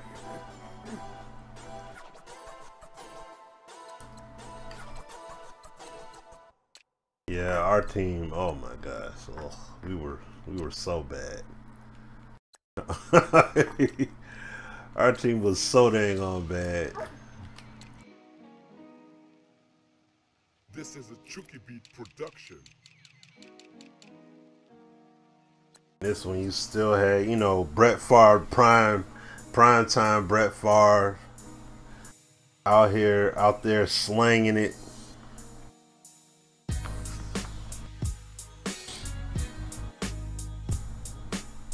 You up here spitting up, buddy. Let me wipe that up there. Spitting up a little milky. Yeah. But Brett Favre, Amon Green, Bubba Franks, Donald Driver.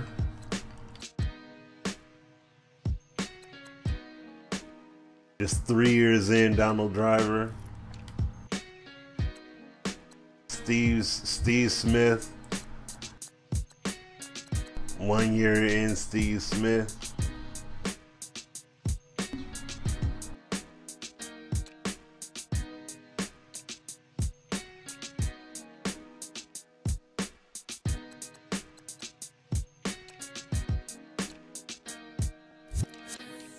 Ooh, excuse me, just a spotlight. You had Jerry Rice, Tim Brown.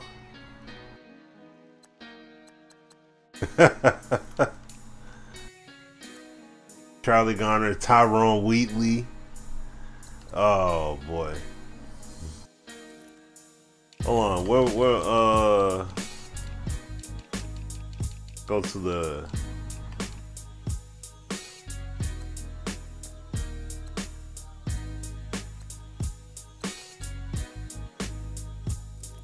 these guys. That's the whole thing. Didn't have any beasts on their team, but man, they made it work. They made it work. Ravens. Who was it? Oh yeah, Jamal Lewis. Jeff Blake. Yeah, Jeff Blake, and then Chris Redman. Woo, boy. So I'm saying, this kind of teams that they had in here, man, it's crazy. It's crazy. but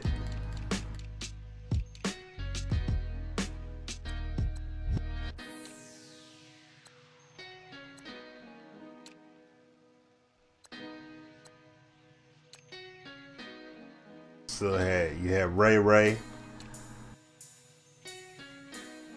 McAllister, Ed Reed. Oh man. So yeah, you had some great teams in here, man. But this is the 02 season. Oh, wasn't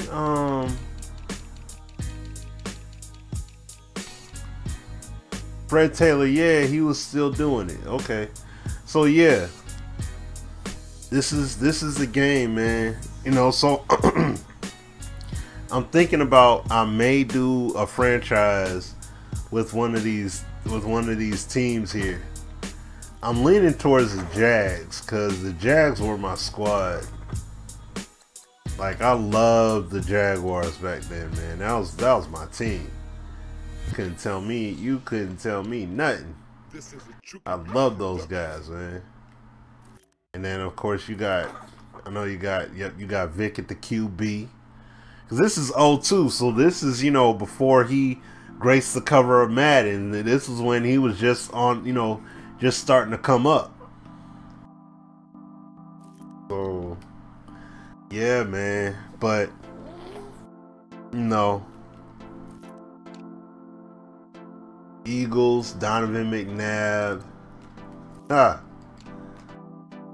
Deuce Staley, Dorsey Levens.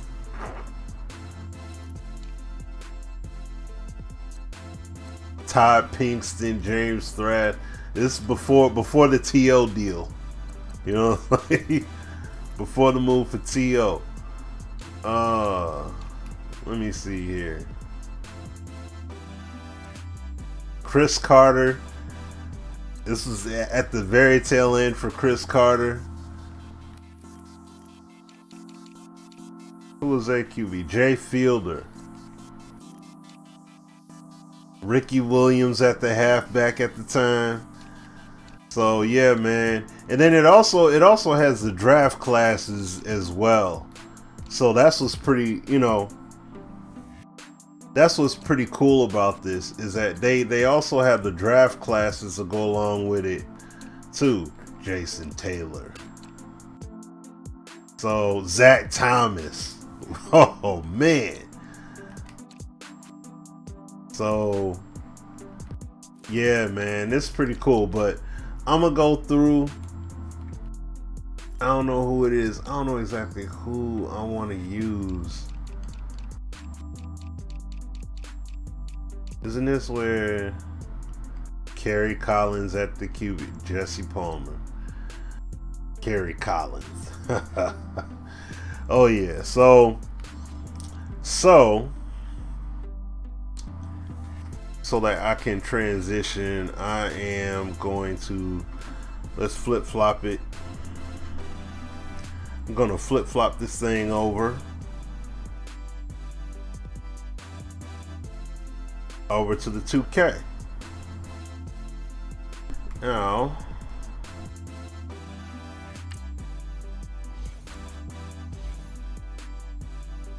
let me just back out of this. Just give me 1 second. All right. Now, gonna switch it up here. Play some NBA 2K.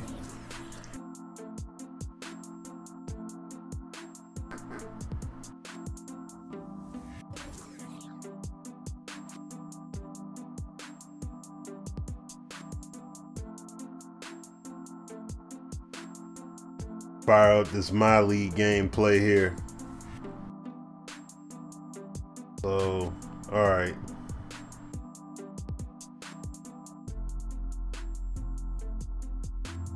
So right before the All-Star game pops off. Ooh. Right before the All-Star game gets cracking. Now y'all see my team chemistry is pretty much down in the dumps right now. And captain's picked also. Okay.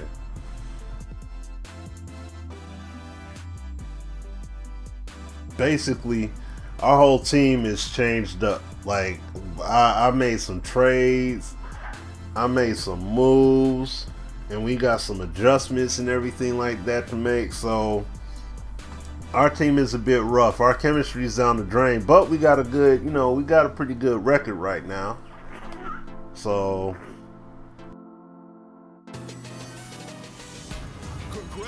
we'll go ahead and get into this here. He has won the $250,000 My Team on. It's the 2K Sports pregame show. Welcome to 2K Sports, everybody. I'm Ernie Johnson, sitting alongside the Big Diesel, Shaquille O'Neal, and the prop plane, Kenny Smith. This is a Chucky Beat production. Tonight, it'll be the Detroit Pistons going up against the Los Angeles Clippers. Well, for the Clippers, they've got an opportunity tonight to sweep the season series 2 wins to none.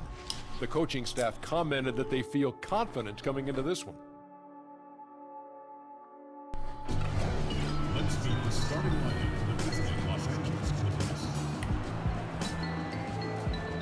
At small forward, at forward, Shai Gilgeous-Alexander. At center, Archie Morton. At the other guard position, Lou Williams. At the other forward position, Elias Harris. The head coach of the visiting team is Mark Rivers.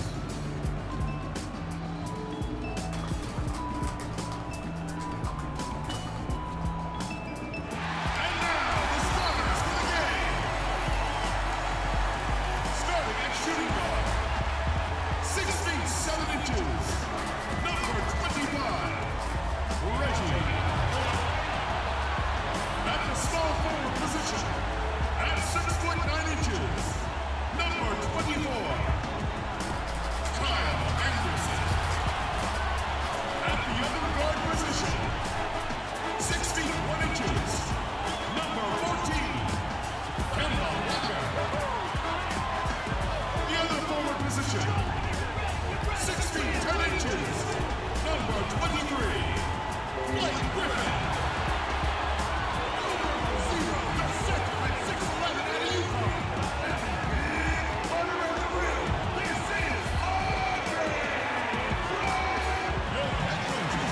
Seems like we've been here before. Yes, it is Groundhog Day. And we welcome you to this presentation of the NBA on 2K Sports. So, alongside Greg Anthony and Steve Smith with David Aldridge on the sideline, this is Kevin Harlan. The Clippers looking for a strong start to this road trip. They just haven't been able to buy a break lately. 5 of their last 6 games have been losses. I got Kemba through a trade offer. Payback after dropping the last one. They play each other just twice this season. I mean, I know that do not want to he's got... Certainly not. And when you look at these two teams, they are very evenly matched. You know they'll want revenge tonight after losing the last game earlier this season. All fueled up and ready to go. Brought to you by Gatorade. Let's check out who's on the floor. Setting the floor for the Clippers. Gallinari and Harris, your small and power forwards. Williams is out there with Gilgeous-Alexander. And it's Gortat in at the center, locking down the middle. And Marcin Gortat, the Polish hammer, in the final year of a 5-year, $60 million deal. Greg, he's been worth every penny. He has, but he turns 35 this season. He'll be motivated to earn that next contract, but now on the downslope, we may see his role evolve over the next few years. Steve, compared to when you played, talk about elements of the game that are now easier Get that for the shooting players foul. than, like I said, when you play. I think when you start on the floor, the game is less physical. There's no more handshaking. There's no more chucking. There's no more hard fouls when they're throwing you up against the stanchion. There we and go. I think off the court. But no, I got him somebody, you know, somebody. The Hornets offered me they made an offer for Reggie Jackson. It's definitely easier I'm for like players. that. Not only flew commercials, Even though I knew, used to fly in the first flight out I knew that morning, like Kemba 6 was a.m. basically, after a game, you know, a night game. the Hornets are basically dumping off his contract, seeing the final year of his deal. So I'm like, I see what they're doing. The Pistons. They come into this one following the loss to the Mavericks. Yeah, they were able to keep it close for the most part, but you could just tell they were not in sync as a unit. Communication seemed to be missing, and if you want to come away with a lot of wins, you have to have that. And it's Detroit's ball. Last time they met was in Los Angeles, where they beat the Clippers. Yeah, and last time they faced off, really an easy win. They put together a pretty complete game, but their edge on the glass, for me, still stands out. Anytime you can seize control of the rebounding advantage, you are in great shape to win any game in this league.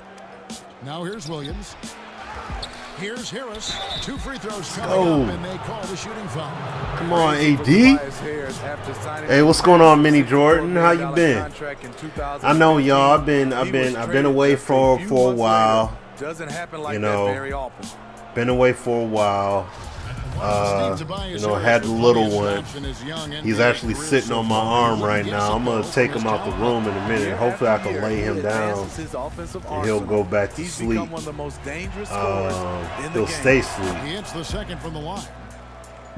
The Clippers in the past But, 2 seasons, Greg, you know, he's been at the NICU all this time. Practically nobody from the team 2 years ago is still with the franchise. It was a complete teardown, and they felt they needed to hit the reboot, but Jerry West knows what he's doing, though, and he's done this before with great success.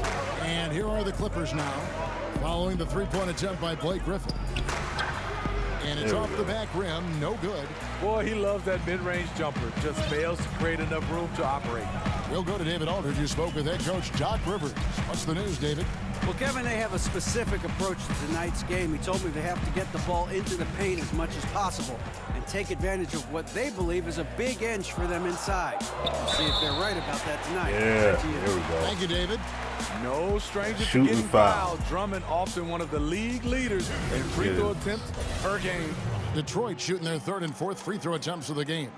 Get a 2K or Fortnite account. Has been the mark for them on the season. I don't know. I mean, maybe you can ask somebody that'll get it for you.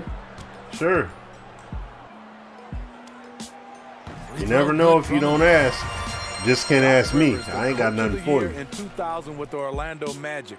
A So championship with the Boston Celtics you know, in but ask 2008. the. A great career as an NBA coach. And Doc Rivers came to the Clippers after he avoided a rebuild in Boston, but he's staying put in L.A. for the revamp. A guiding voice for this team through some turbulent years. I think he's invested in making the Clippers ask the appropriate people, and you know, you never know. Hey, just a quick look now at how the point totals have looked over the last few months. Brother ain't got nothing for you, cuz. Sometimes you go up, sometimes down, and the trend has been on the downward side in terms of his average points per game. And a variety of factors can be the culprit. And a lot of times you focus on the efficiency more than just pure point output. And where's the help? Obviously, a missed rotation, something they're going to want to patch up. Only the first quarter. Guys are getting in a groove, but communication on the defense has to be better. Now, here's Bullock. Looking at his numbers, he's averaging about 6.5 points a game. And slam dunk by Harris. He's a fluid athlete who knows what he's doing. Nice finish by Tobias Harris in transition. Outside, Walker. From 11 feet away. Here's Drummond, and it's Drummond with the jam.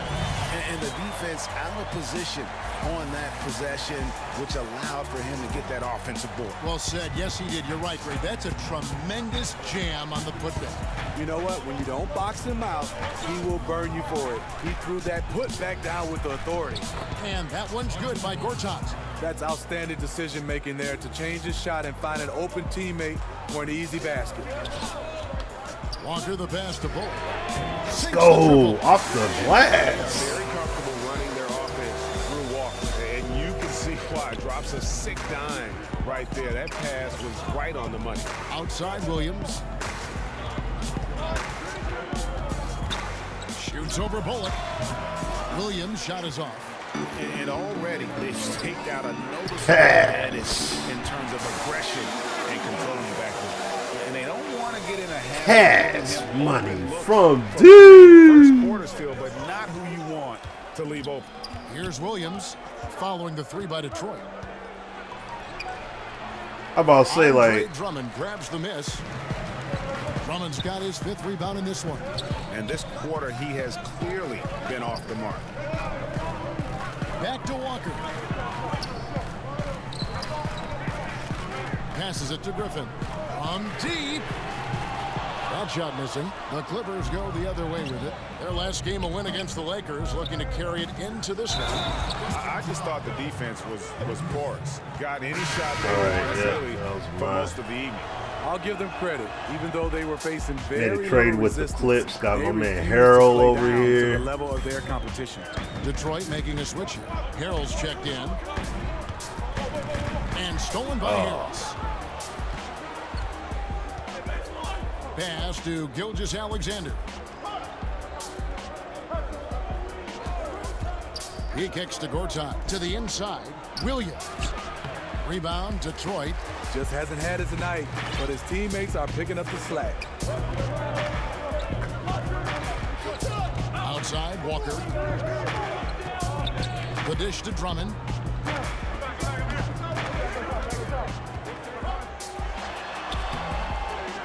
Tries again. That's a miss. His second after 2 shots. Oh, Anderson, come on, baby. Wide open, too. And again, no good by the Clippers. Pistons trail by 3. Now Bullock. 6 points. There we go. Use that body. Use that body. I mean, it's just fun to sit back and enjoy watching him operate. And that's what it looked like the D was doing as well. They're just sitting back and watching. Here's Gilgeous-Alexander. Against the Lakers, he was really on his game. Yep, it counts. Okay. So it's no Detroit off now. ball. Hold on, wait. What is that?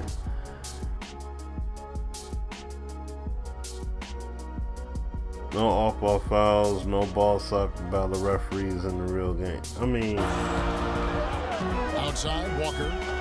He dishes it to Anderson. And Anderson slams it in. Oh, that's straight TNT, baby. Explosive. That was pretty, and he just has that effortless knack for getting inside. Williams with the ball. Another key contributor to that nice win against the Lakers. The pass to Gortat. On the wing, Harris. 6 to shoot. And it's sent back by Drummond. The obvious intimidation factor of Andre. That's 280 pounds flying after your shot. And out of bounds as the Clippers gain possession. And a moment now to see the stats for Anderson. How last month turned out for him, averaging about 7 points, 4 rebounds, and 2 assists. And the numbers won't wow you, but I like the effort he brings to the table each and every night.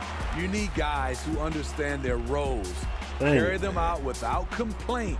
Everything he does is for the real team. McCoy. So timeout called here. I mean, they give you a lot, bro. Like I mean, I get what you're saying. You used over the last few seasons. Would you like to, Steve, see more or less of that going forward? I would say less, and the reason why I think it's taken away from the game, the floor, the game, the momentum. I would love to see, kind of like football, we go to a challenge system down the stretch, whether it's 1 or 2 challenges a half. I had to jump early. And then after that, if you run out of challenges, you just got to go with what the referee called. Some plays I would love to see reviewable, like whether you stepped on the line, out of bounds, or 2 or 3 for 3 points. Let me put him down. Let me try to put him down. Hopefully he stays cool. And then I'll be right back, okay? So just give me 1 moment. And I'm going to put him down so he can get his rest on. And I'll be right back so we can play this game here real quick.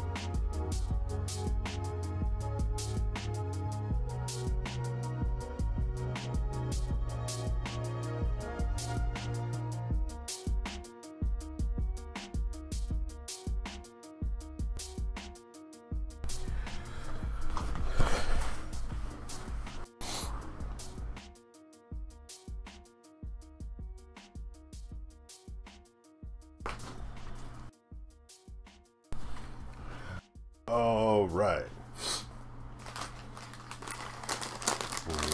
Second bag of chips here, my little snack. Okay.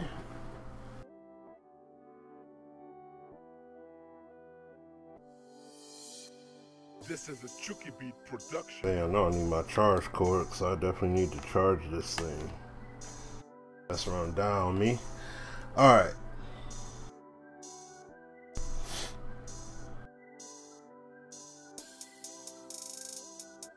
Here we go. Okay, so let's get it back in here. Other than that, I would love to go to a challenge system. I got Brooke Lopez on the squad too. That's another one that's added into the mix. Detroit put Andre Drummond in the middle, surrounded him with shooters. With Griffin in the fold, more of a classic front court pairing for the Pistons. Now here's Rose.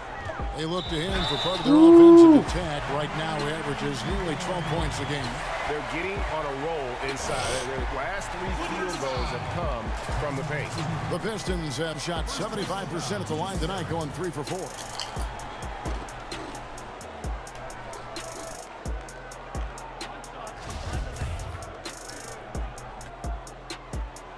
And it's tied up with that one. And the Clippers, it looks like, looking to create a culture change. A team whose chemistry makes it more than the sum of its parts. You know, you can have all the talent in the world, but it's hard to win if people aren't pulling in the same direction. They want to create the right environment and then find players who fit. Now here's Rose, following the missed shot by Tobias Harris. Outside Rose. Pass to Livingston. It's good. Go. This time the assist from He's that Rose. size. Livingston's got his first basket of the night. Great court awareness by Derrick Rose, reading every inch of the floor so well. Dishes to Harris. And again, it's the Clippers missing. Obviously, this has been a tough quarter for him, but he's still trying to keep a positive mindset. Livingston kicks to Rose. No good on the triple. Enzo Galloway with it. He'll bring it up for Los Angeles. Trailing by 2. Passes it to Harris. Harris missing again. You're not sure if Harris it's is him off the heels. or the defense, but just something's off tonight. Especially in this quarter. He's had a few shots that looked like they would fall, but things Let's haven't go. gone his way. Let's go, Lopez. Whatever drawbacks Lopez may have, scoring in the post isn't one of them. He is a nightmare for opposing defenses to deal with down low. Now here is Harris. A 14-point game for him in the win against the Lakers. You can't forget about how great he was at forcing contact Can't stop and everything. getting to the line. He racked up a lot of easy points at the line that way. Here's Rose. Tobias Harris picking up that last basket. Outside Rose. Kicks to Mba Amute. Right wing. Harrell finds Lopez. Back to Harrell. Knocks it loose. And it's going to be out of bounds. The Pistons will retain possession. All right. Let's use this break in the action to show you the teams that in the last 10 games have been the NBA's best fast break teams. The Pistons second, the Clippers third. Both of these teams have established tempo as an identity. I mean, they're playing fast and scoring in bunches. From deep, Rose. Scott pulls it in. Yeah. Los Angeles has gone 0-3 from three-point land. Nothing yet going outside. To the middle, here's Gilgeous-Alexander. That's good, and so Galloway with the assist. Gilgeous-Alexander's got the game tied up here for the Clippers. The Pistons shooting at around 42% since the opening tip. Rose attacking, and no good. So Los Angeles will take it the other way. Here's Galloway. Second shot opportunity, and Pachulia finishes it off. And the Clippers lead by 2. All right. And this is how Pachulia gets a lot of his points. Crashing the glass. Rose passes to Livingston. And a lot of contact on that I'll one. take so that. he'll shoot I'll 2 take here. that. And the post-up game losing favor around the NBA, Steve. But for point guard Sean Livingston, that's his bread and butter. First, he has a size advantage most every Sean night. Livingston. He loves to get down there Lopez. and block. He has the vision to punish teams for trying Luke to double team Bahamute. him when he's scoring. I just got a lot of guys. Sean Livingston has really turned his career around, becoming one of those guards that you want to have on your team. He's a luxury because he can handle it and he can post up. Now here is Harris. So I got some defense. Here's Scott. Rebound by Jang. 122 left to play in the first. Rose looking around. And Jang kicks to Livingston. Oh, no. The Clippers shooting looking a little out of sorts early. 37%. And Harris wide open. He shoots. Sinks the three-pointer. Harris has got his third basket of the night right there. Left side Rose. It's deflected. Los Angeles leading by 3. Here's Gilgeous-Alexander. He has 6. And Scott has it in the corner. Rebound by the Pistons. And now the Pistons fast break. Here's Jang. Get in there. Here's Lopez. Pass to Livingston. He kicks it to Jang. There's the dish to Mbamute. The Pistons need to get off a shot here. Jang, no luck. And here is Harris. Over Mbamute. And the last shot at the buzzer doesn't go in for him. Good game so far, though. Good game so far. We just got to play. We got to play a little bit smarter, a little bit sharper. We'll be back shortly for the start of the second quarter.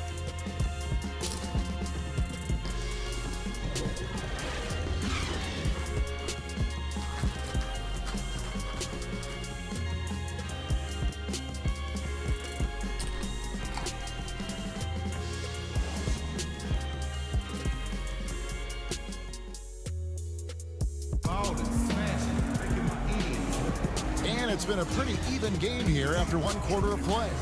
Guys, what's your take on the Clippers so far? I mean, really good with their post presence, and it's really allowed them to establish a physical tone here in the first. Well, you know, in this era, everybody likes the three-point shot. I like their commitment to pounding the ball inside. Taking a look at Los Angeles. Marjanovic is out there with Mike Scott. Right. Then there's Harris. And it's Gilgeous-Alexander in at the point guard. I am happy for Blake Griffin.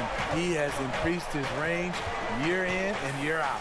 Here's Harris, and the layup is good after a nice lead pass. Harris has got 10 points in the game.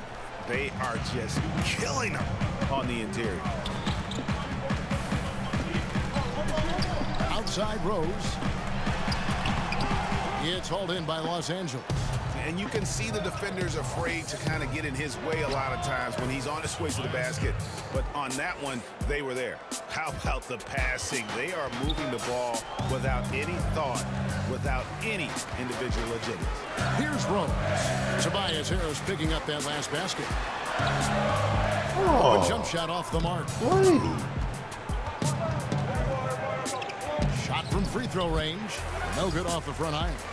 Defense did a really good job of choking off the middle there once he got inside. And a lot to like about that play, particularly how it ends.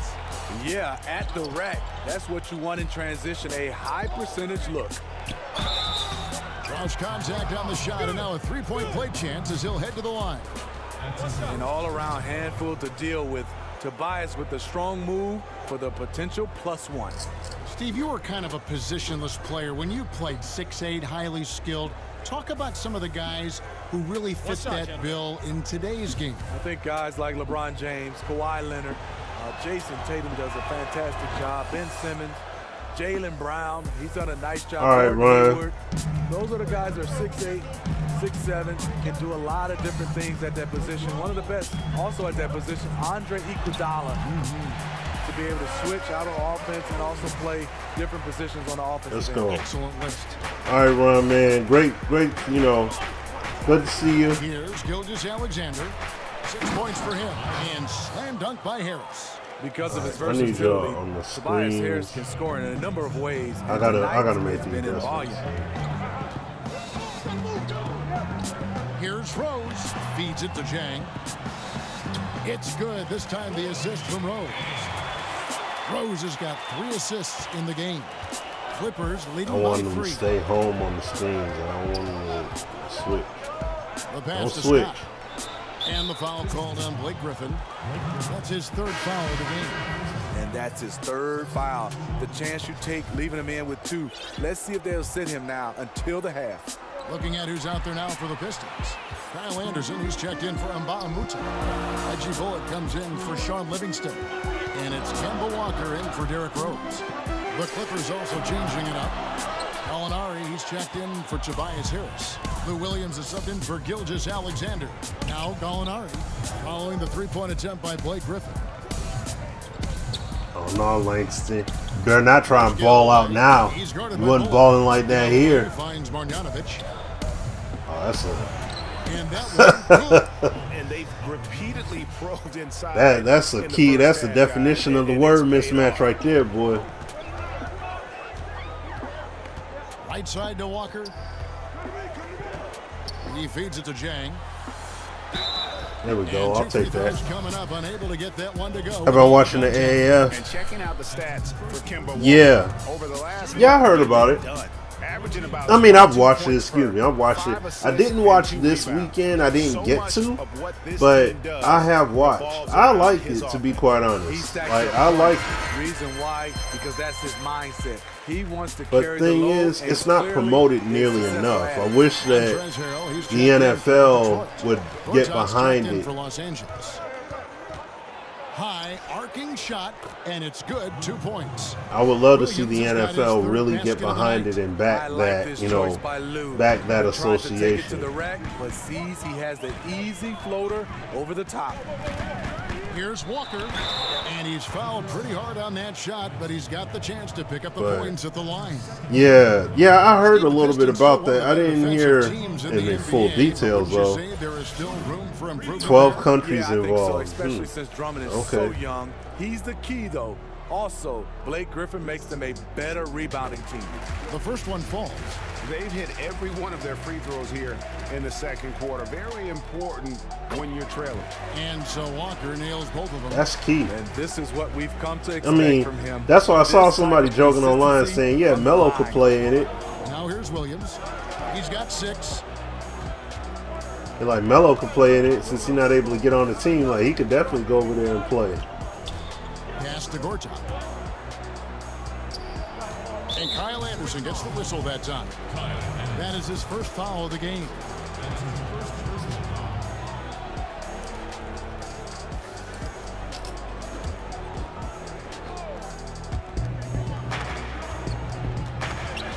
Williams scanning the floor. 6 to shoot. Knocked loose. Turnover there, but for the most part, they've taken care of the basketball. That was one of the few mistakes they've really made. Let's go now to the sideline and catch up with David Aldridge. Well, guys, the Clippers Good are stop. going in a new direction. Now, Coach Doc Rivers said, we had a shot. I don't think anybody understands how hard it is to win a title. Until you do that, you're going to be frustrated a lot and have to make tough decisions. Kevin? Well, they're trying to make the right decisions to rebuild better than before, D.A. Thanks. Boy, he blew an easy layup, and he is furious with himself. Here's Bullock. Another shot, and Anderson kicks to Harrell. Anderson trying to free himself up. Tried to bank it in, but he misses. And so it's Gallinari with it. They'll bring it up for the Los Angeles Clippers. It's a 3-point game. You're not going to see that very often. Plenty of space, but he just, let's face it, he whiffs on that. Now, here's Walker. He had a 21-point outing in their last game against Dallas. Here's Harrell. Down to 5 on the shot clock. For the 3. Oh, that push off. Los Angeles leading by 3. Rebounded by the Pistons. Harrell's got his 5th rebound in this one. Passes it to Walker.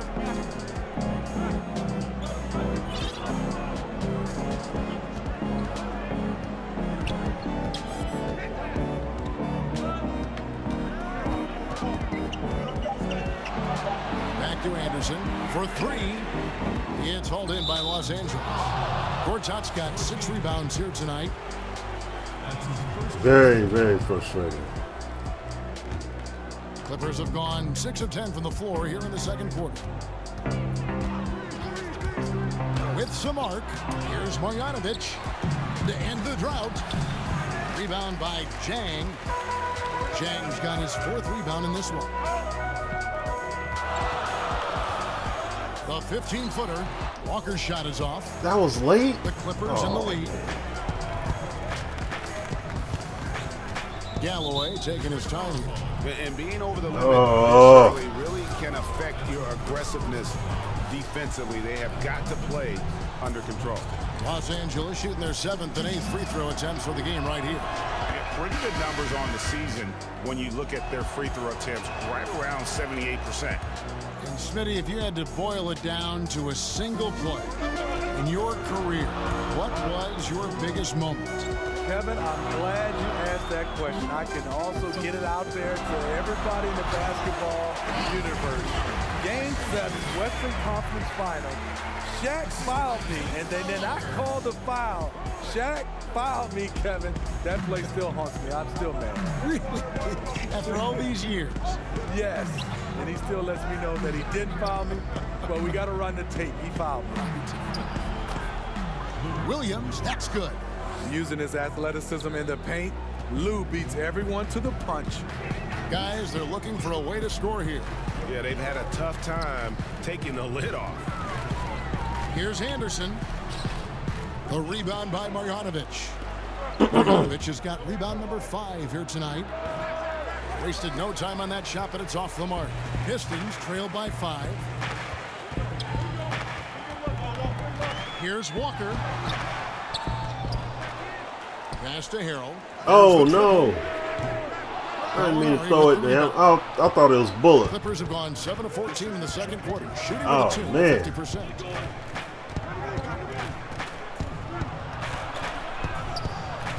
And too long on the shot.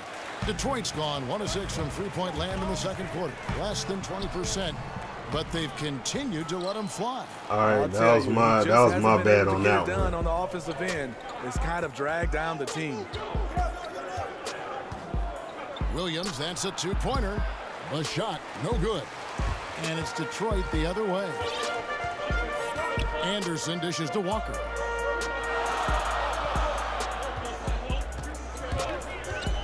Lets it go from the wing. There we go. Buries that one. I need to run plays. Walker's got 4 points this quarter. I need to run plays. I'm not running plays. That's what I'm going to get my tail with. Down low, Gortat. His second shot goes in, off to a good start, 2 for 2. He can be masterful. We should have a lead right now. Especially when there's no rim protection. Now here's Walker. 6 points for him.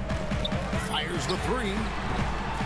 It's hauled in by Los Angeles. Wide open. Come Gortat's on. got 9 rebounds now tonight. Outside Williams.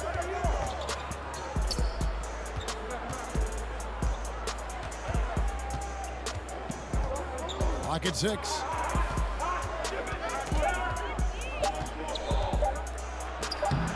Cam's all right, the 12-footer. Man. Come on, you locked them up all that time until that last jump shot. Now you see what Williams can do from the mid-range. Here's Walker. Pass to Harrell.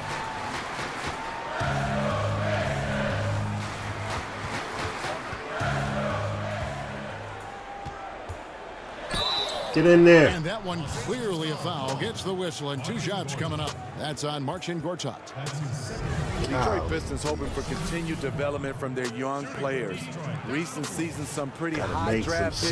They need those guys to make an impact. But as y'all clearly see, I don't play 2K enough, because that's another part of it too. I don't play the game nearly enough, and I need to play it a lot more. You know what I'm saying? I need to play it a lot more. In the draft and then developing it is a huge part of NBA success. Here's what Detroit's going with right now. Mbamute is checked in for Kyle Anderson. Got me with the first step. Comes in for Reggie Bullock, and it's Rose in for Walker. And Detroit has possession after the Clippers pick up 2. Here's Livingston. It's good for his second make. He's made 2 or 3 so far. Got to keep the game close, man. Got to keep the game close. That's at least the best thing we could try and do. Yeah. Kicks it to Williams. Carries it from 3-point range. Williams has got 9 points now in the quarter. And now he's taken a solid opening in the quarter and built on it here in the second. Here's Drummond. Let's go, AD. Boy, has he picked it up since the start of the second. His shots now starting to fall. To 2K cheating. Passes it to Williams. Yeah, I'm getting cheese, man. Down low. Oh, that's my fault. With the dunk. Nice timing on the pick and roll. That's all my Williams fault. A solid playmaker. I was out of position. They got me. Right side Rose. He kicks it to Drummond. 1:49 left in the first half. That one good for 2. Come on, Drummond, get 9. Big. Andre Drummond absorbs a ton of hits. Has the strength to finish through contact. Here's Williams. And it's good for 2. Williams has got the lead back up to 8 now for Los Angeles. Like, you got to contest the shot, bro. You can't. All cylinders putting this team in a good place. And there's the call on Marcin Gortat. That's his 3rd foul of the game. A different look here for Detroit. Lopez comes in for Drummond. And it's Griffin in for Harrell. And Los Angeles making a change here as well. Scott's checked in. In the corner, it's Griffin. Ooh. From the arc. What? And Pachulia pulls it down. Oh, Pachulia's man. got 4 rebounds now tonight. Here's Harris. And that basket pushes the lead to double digits. And now it's a 10. We getting robbed right now, man. Hey, what's going on, Frankie? How you doing? Outside Rose. And a lot of contact on that one, so he'll shoot 2 here. Yeah, man. Yeah, I'm back. Back on streaming. Big time free agents. We all know the LA market, it's a big selling point. Been away for a while. Gotta admire what he's been able to do. Had my son and that whole situation, just a whole lot been going on, and but now I'm back. I'm back at it. Pachulia the pass to Williams. Rebound by the Pistons. Got a piece of it. Here's Gilgeous-Alexander. 8 points for him. They get the rebound. 19 seconds left in the first half. Williams for 3. Drills it from outside. Williams has got a couple of 3-pointers in the second for the Clippers. He's been making plays all quarter on a terrific hot streak, helping to build out this lead.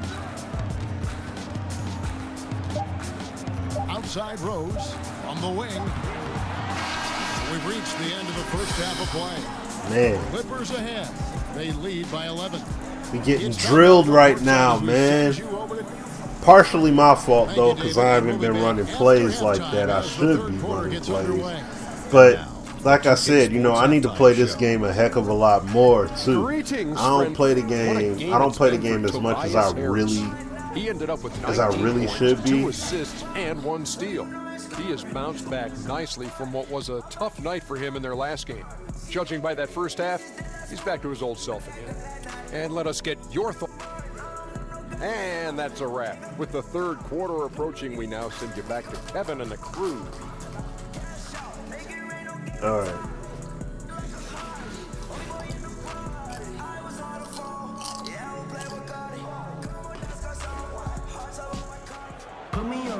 And after a very lopsided first half, we'll see if things play out a little more evenly here in the second. We've seen a tremendous game from Harris. What we saw in the first half, he has a nice mixture of moves down low, and they've been going to him. He is reliable down there. Once he gets going, he is a machine. The big man of Griffin and Drummond.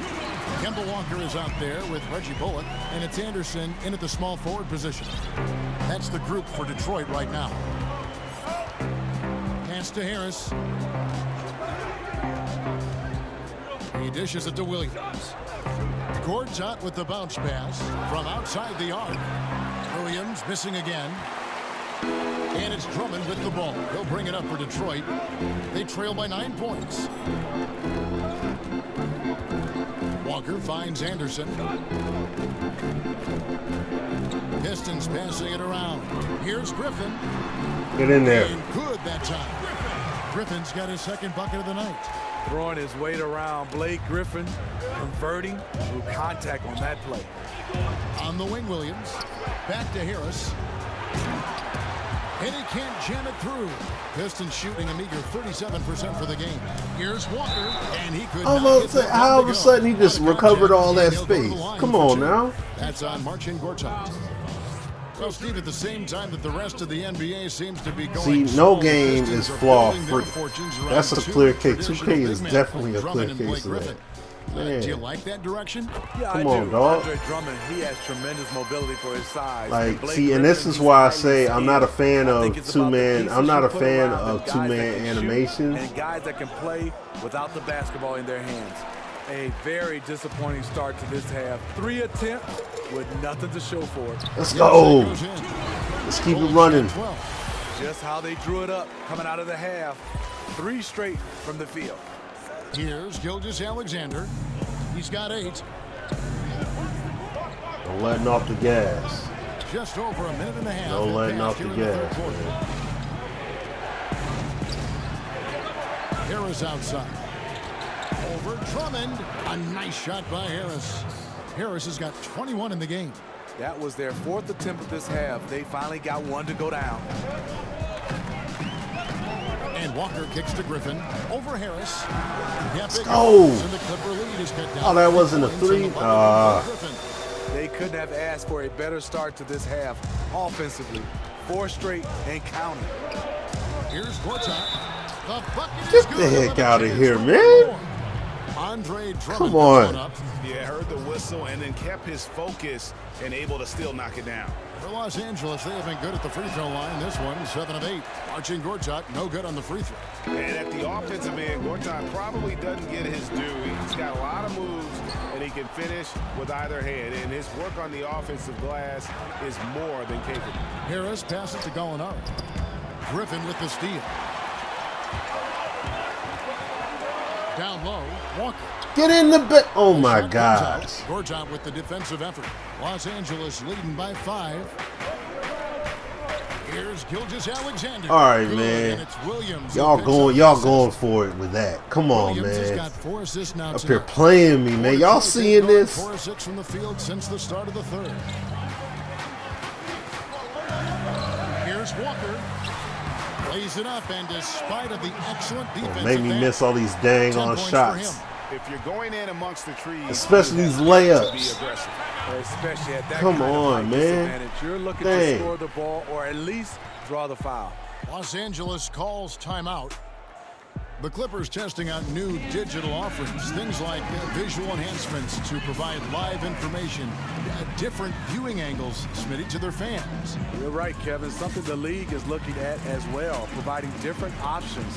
With the software background and Clippers ownership, it makes sense they want to break new ground.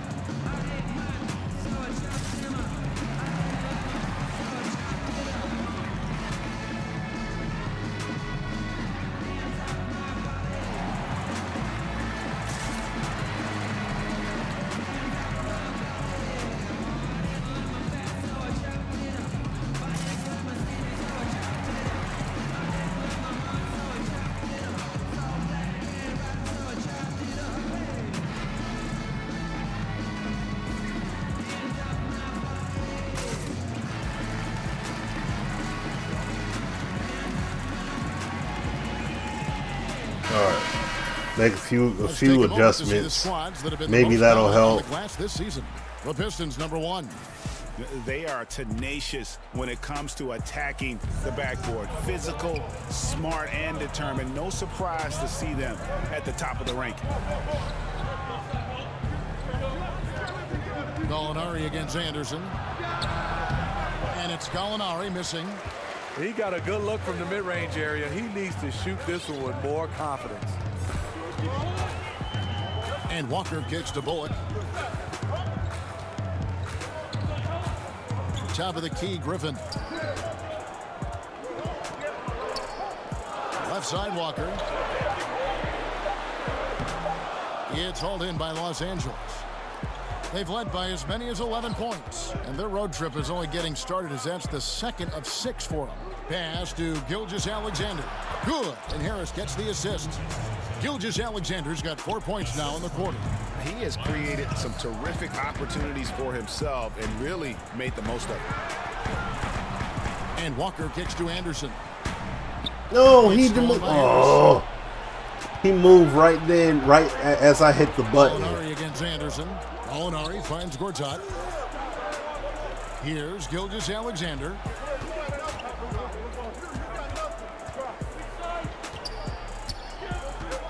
Shot clock at 5. Shoots from 14. He's off on that one. And the Pistons now going the other way. Walker the pass to Griffin. Let's go. And now he jams it right over Tobias Harris. Wow. Blake leaves you speechless. His dunks are out of this world. That instant replay brought to you by Under Armour Hover Havoc, giving us a chance to relive the unleashing of chaos that time. Williams gets Come the on, bucket. Reggie, man. You got to put your hands up to get off his shot. You Put know, 'em going up. up against size, you know you have to get separation. Nice move from mid-range. Walker the pass to Drummond. It's stolen by Harris, and they're on the break. Oh, With both hands. And on the defensive side, should have had that block to match up. Well, the one thing you want to take away is anything at the rim. Just to Get in there. They get it again. What? And it's Drummond missing. In over his head on the layup attempt there. Too much defensive pressure. That's good from Harris on the assist from Gallinari. Harris has got the lead up to 11 now for the Clippers. The Pistons have gone a solid 6 of 11 when shooting here in the third quarter. And Walker kicks to Griffin.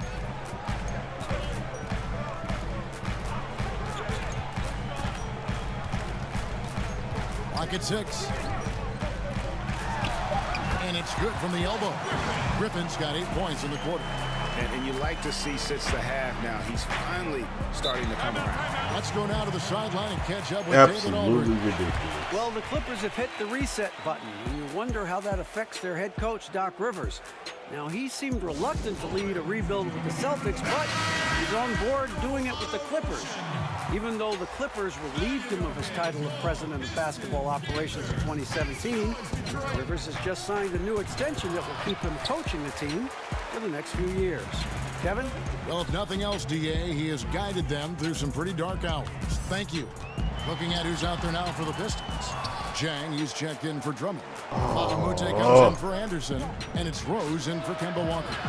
And again, no good by the Clippers. He just can't get it cranked up from beyond the arc. No threes in this half after just hitting one in the first. Playing big, willing to go toe-to-toe against the guy who towers over him. And did you see the separation he got? It's an art, creating that kind of space. Some nice ball movement by the Clippers. And there's the pass to Marjanovic. Good on the shot. Gilgeous-Alexander's got 16. Absolutely fearless. I mean, a nice subtle adjustment there going up against Wynn. Well, this is where he shows both skill and body control along with the attack mindset. A power flush with a long hang on the rim at the end of that. That could be a catalyst for him. It really could. Pass to Harris.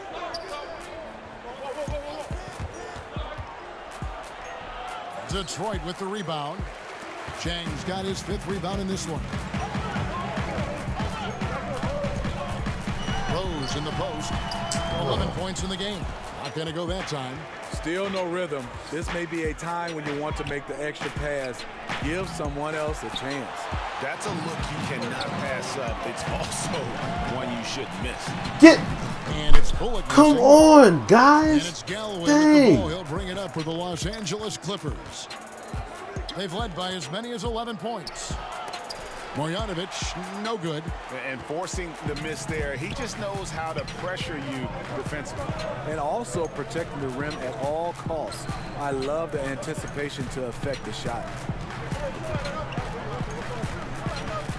Right side Rose, back to Ba'amute, to the left side wing.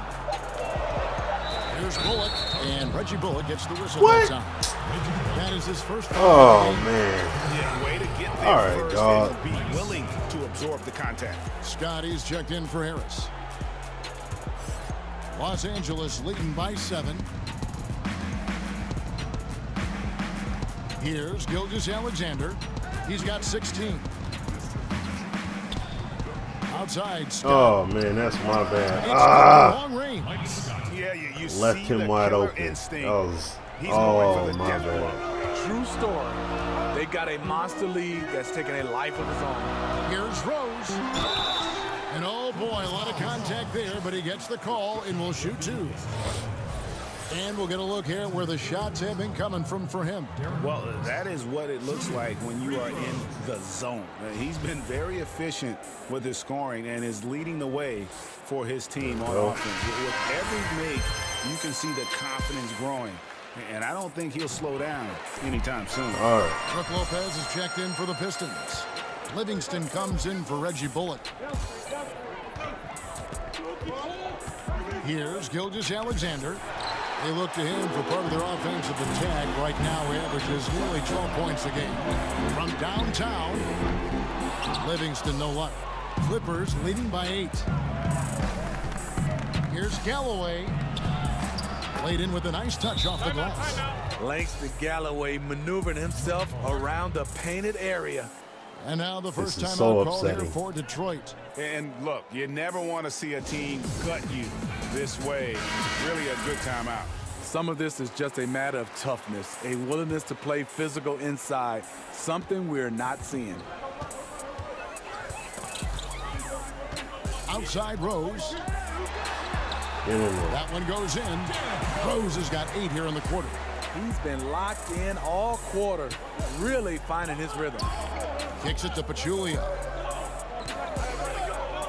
To the paint. Oh, and they get in the way of the alley-oop. Not to be. Good play defensively. Here's Jang. And the rejection by Marjanovic. And it's out of bounds. They say it was last touch by Marjanovic. Williams, he's checked in for the Clippers. Gosh dang it. Freaking Boban. Here is Rose. 15 points. There we go. Drills it from outside.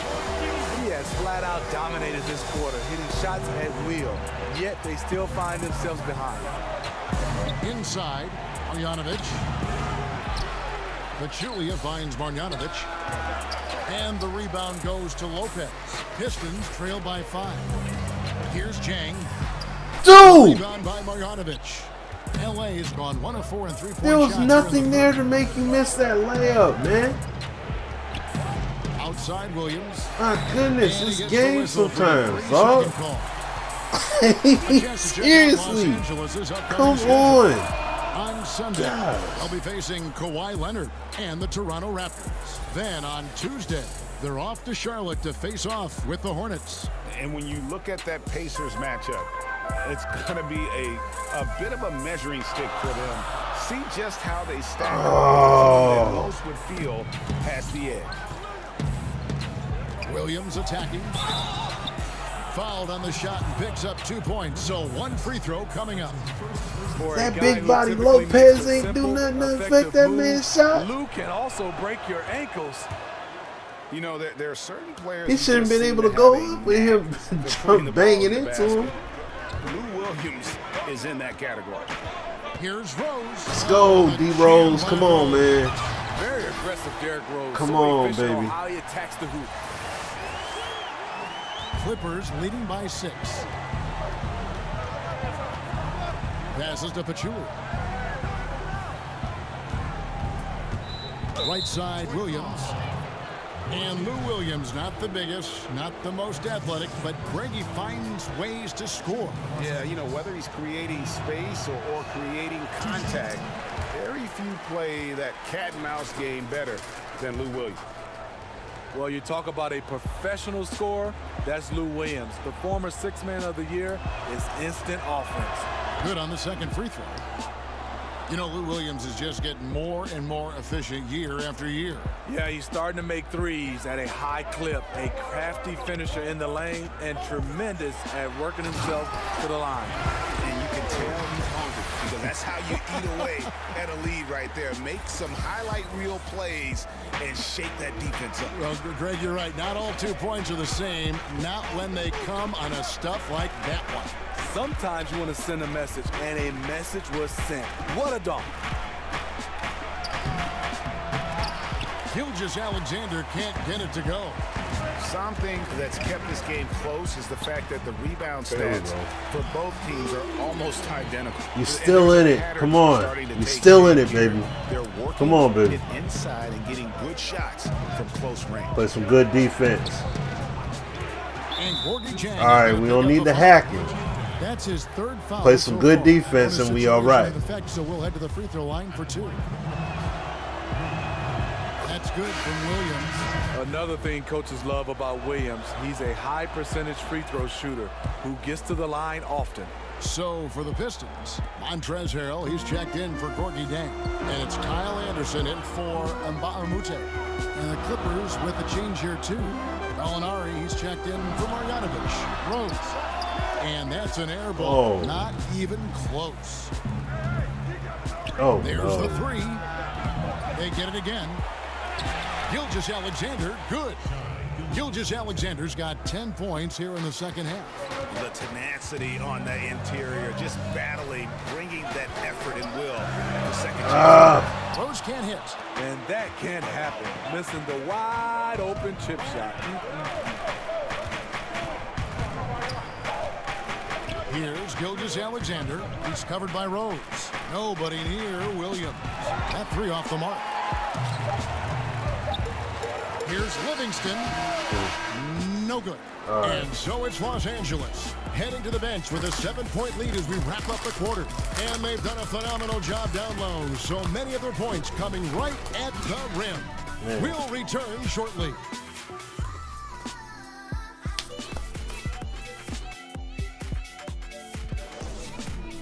Appreciate all y'all cats coming through and hanging out.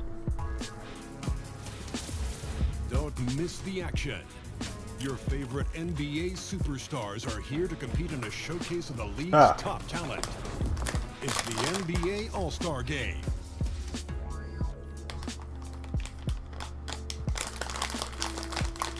Now let's take a listen on head coach Dwayne Casey. All we got to do is use the basketball. The ball will find the right person. All right, get it from side to side. Don't force it. As you can tell, he wants his guys to work harder specifically in how they pass the ball. I mean, it's just basic basketball. When you swing the ball around, the floor is going to open up. The fourth quarter has arrived. So good to have you with us. And on the floor for the Clippers here in the fourth, Williams and Gallinari out on the perimeter. Scott is out there with Pachulia, and it's Gilgeous-Alexander in at the 1 spot. Count it, good. In that tight, with that much of an advantage height-wise, there's just not a lot the defense can do. Pachulia with the steal. Lopez dishes to Rose. In the corner, Harrell with it. Shoots over Scott, and it's Harrell missing. Not sure of the thought process on that one. Really bad shot selection. Well, you're playing for the team, not just yourself. They needed much better execution that trip down the floor. He's just one of those guys who just knows how to generate offense regardless of the situation. Walker the pass to Anderson. Back to Walker. The tray, and the 3 ball is good. He finally gets involved from beyond the arc. His first 3 of the game comes here in the second quarter. Los Angeles leading by 8. Outside Williams. The 3 bangs home the trifecta. Williams has got 29. Yeah, that's a great shot. Third 3 of the game for him, first in this half. The feed now to Harrell. The kick out to Rose. Harold down low. Scott's there. Nice D from Scott. The Clippers have gotten all 3 of their shots to drop here in the 4th quarter. They came out of the break on a roll. Gilgeous-Alexander, good. This Alexander kid, man, he got to be a beast in the league. Yeah, the league now is double digits. There's some tricky matchups out there. Not a lot of solutions. And even though they're down, they are putting on a show at the free throw. First free throw is good. Detroit making a switch here. Drummond's checked in. And the Clippers making a change here as well. Gortat's checked in for Pachulia. Williams outside. Detroit with the rebound. In this second half, the defense have been fading him to shoot the 3. And we're seeing why. Uh-oh, he misses the bunny. I think he thought somebody was coming over to contest it. Dude! And gets hacked down the play. All right, man. He can convert the free throw. Strong move at the rim. Overpowers the smaller defender. Reggie Bullock, he's checked in for Derrick Rose. Pistons trail by 15. Walker finds Drummond. No good on that one. Gortat with the defensive effort. And they've got a big lead, not just on the scoreboard, but really in the rebounding numbers as well. Oh, great ball movement there. Time called here. The Pistons decide to talk it over. You have to like what we're seeing from Lou Williams. You know, this is the right move. Maybe a break in the action will cool him down.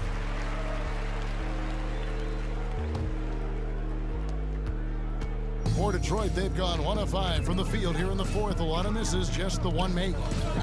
Here's Walker, and it's in there. Walker's got 6 points in the quarter. How good is that? I mean, he can make a defender look foolish at times. Williams kicks to Gallinari. Here's Gilgeous-Alexander. Another one falls for the Clippers. And that set them apart today, guys. Their success with the mid-range.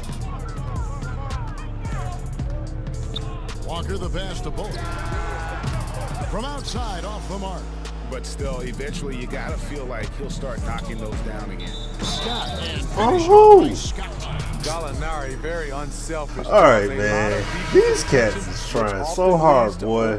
All right. Blake Griffin, he's checked in for Detroit. All right. West has been the dominant conference of late. It's been that way You're for a just while. giving these dudes buckets. Steve, we're seeing the development of some great young rosters. Yeah, over time, and obviously you see the balance of conferences go one way or other. When you have teams that just dominate and win championship, usually you see that lopsidedness, and that's in the West right now. But on the East, I mean, that team, the Boston Celtics, we all can say if they're healthy, they got a chance to be in that conversation.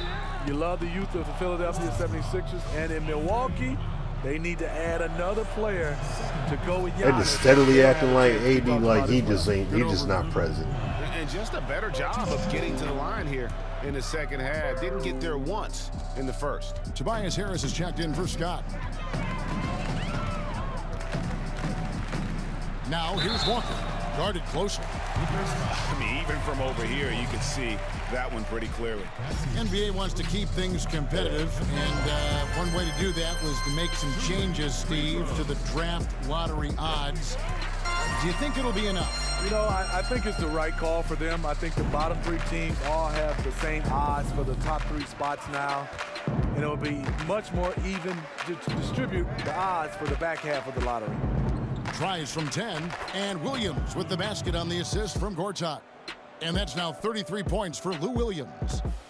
And it's Walker with the ball, bringing it up for the Detroit Pistons. He kicks it to Griffin. Left side Walker, and oh boy, a lot of contact there, but he gets the call and will shoot 2. I mean, I don't know if that'll make a big difference. So he's picked up his final foul. Getting Gortat out, I don't know that'll be a big deal. Pachulia's checked in. Like, they basically been balling just fine regardless, man. So I don't know. He's not playing nearly as tentatively as he was earlier. Williams for 3. Detroit with the rebound. Griffin's got 4 rebounds now tonight. Here's Drummond, and it's Drummond with the jam. I'm not sure how you defend that. Drummond with an overwhelming advantage in both size and athleticism. To the middle. Here's Pachulia, and it's sent back by Drummond.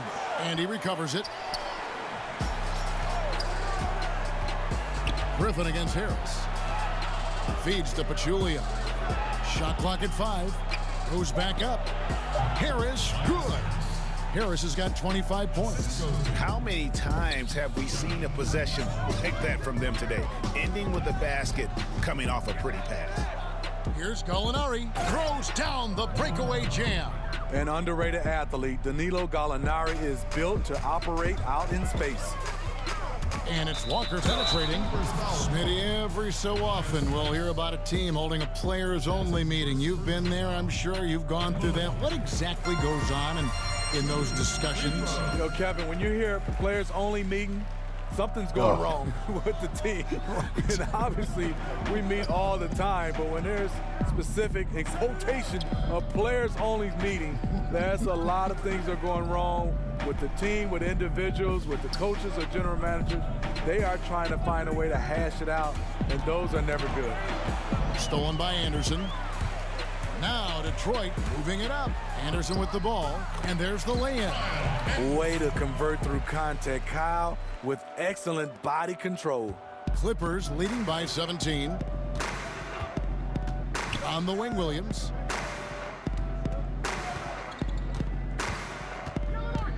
Out left to the wing. Here's Gilgeous-Alexander, guarded by Walker, and stolen by Drummond. Here's Bullock. And a miss there on the triple. LA has gone 1 of 3 from outside the arc since we've reached the 4th quarter. Here's Williams. Rebound by the Pistons. Griffin's got his 5th rebound right now in the game. And Walker kicks to Griffin. Back to Walker. Dishes it to Drummond. Here's Bullock. Gets it to go from beyond the arc. Not letting his team down. He's been very strong. We gonna try. We gonna try. And the Clippers. We may not get a darn thing, but we gonna try. Blake Griffin has made significant improvement as a shooter over the years.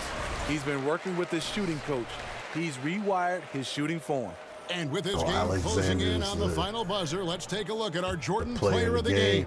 See, you know what? The big mistake I made was that I didn't make the defensive adjustment. The intensity he's played oh, with man. has been amazing. Just no let up.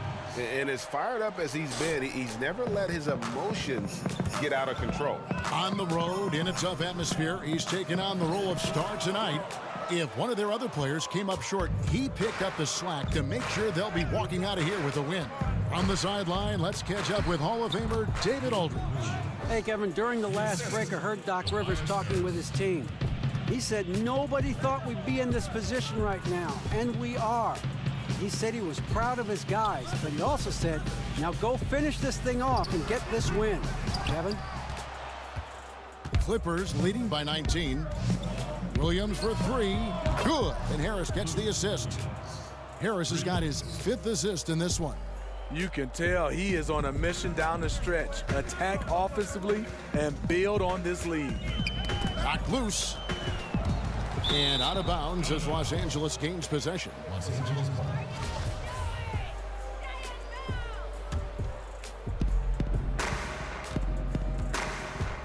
Here's Gilgeous-Alexander, guarded by Walker. Teardrop shot. Gilgeous-Alexander can't get it to go. And they get it. Griffin's shot is good. Griffin's got 10 points. Give me the ball alone. I love the play call, and Blake with the strength, but also the touch to dominate inside. Here's Williams, and it's sent back by Drummond. Griffin goes in. That gives him 7 field goals in 13 tries. See, they did all the matchup. They did all the matchup adjustments. I didn't. That's why the game was so freaking lopsided. Floats one up. Bullock with the rebound. Pistons trail by 18. Walker dishes to Anderson.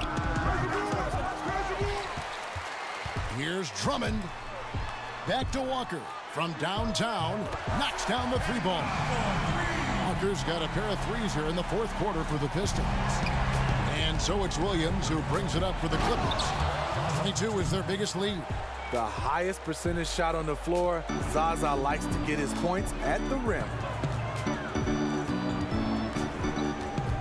Walker in the post. Pass to Bullock. Buries it down low. That's what I gotta start doing as well when I play. Like, start first few minutes of the game or whatever. You know, see what these guys are trying to do, and then make the personnel adjustments to make it tougher. Oh, yeah. Yes, it's good. Especially a guy like him. Williams has got 43 points. Ain't no freaking way. The craftiness of Lou Williams, able to create separation off the dribble. It's stolen by Harris. What? Oh, boy. Here's Gilgeous-Alexander. Now I gotta find me a slider set to play on, too. And Kemba Walker is Like, come going to pick on, up the man. foul. These dudes caught. So when these dudes poke at the ball, every time they poke at the ball, it's a clean poke. I do it. It's time to get that animated foul. Come on, man. Like, that's what I'm saying. Like, I'm gonna find me a slider set that's gonna do it. That's gonna do right. 5 on the clock. Shoots from 12. Gilgeous-Alexander can't get it to go. Pistons trail by 17. Here's Bullock. No good from outside. And you don't want to give up that kind of look too often. On the wing, Williams. There's the pass to Pachulia. And stolen by Drummond. Here's Anderson. And he could not get that one to go. A lot of contact. And he'll go to the line for 2. That one on Gallinari. Not explosive at all. Kyle Anderson is crafty. Nice play to draw the foul. For the Pistons, Gorgie Dangs checked in for Griffin. Livingston comes in for Reggie Bullock. And Derrick Rose is subbed in for Walker. And then for Los Angeles, Marjanovic checked in for Pachulia. Mike Scott comes in for Gallinari. And Langston Galloway subbed in for Gilgeous-Alexander. He gets it in there. Williams has got That's my bad. points. I didn't. And so just rolling like, to the finish line now, and what has been screening rolls. I should have said switch. Lou Williams focusing on him. Definitely change it up on the defensive side of the floor. Put in a taller defender. You know, just to make it a little bit tougher. In the W column, it'll mark their 23rd of the season.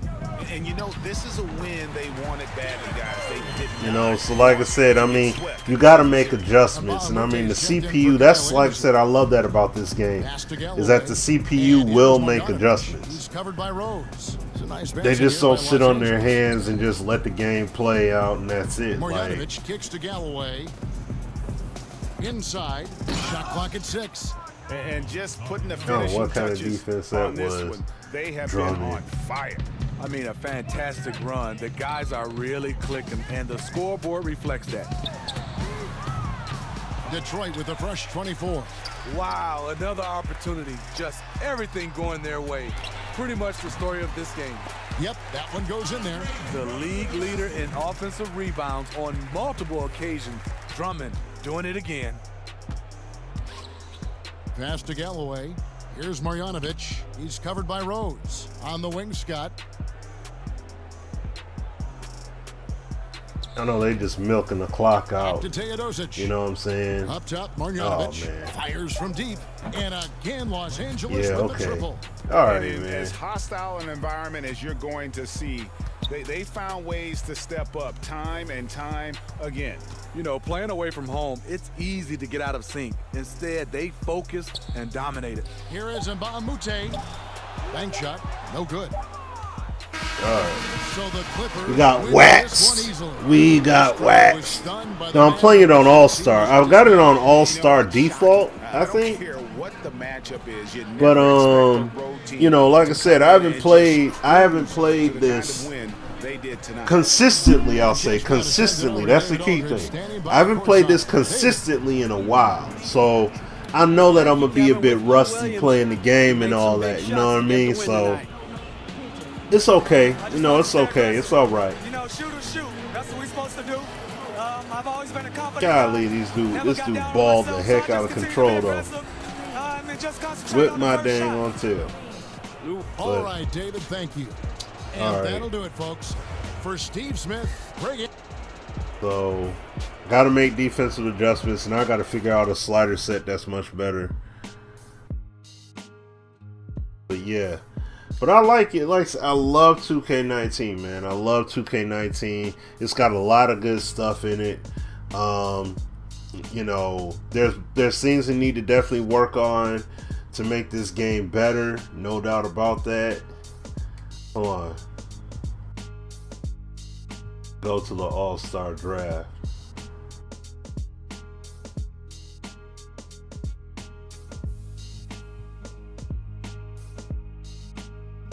Don't start. I make the selections. I'll do Team Giannis.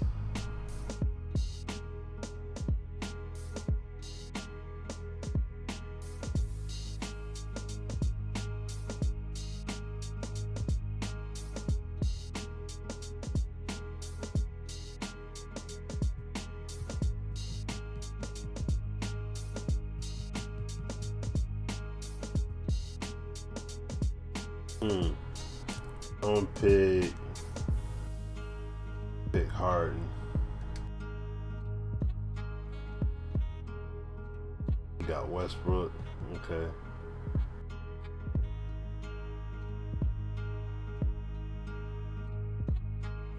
Give me Drummond. You got Kawhi.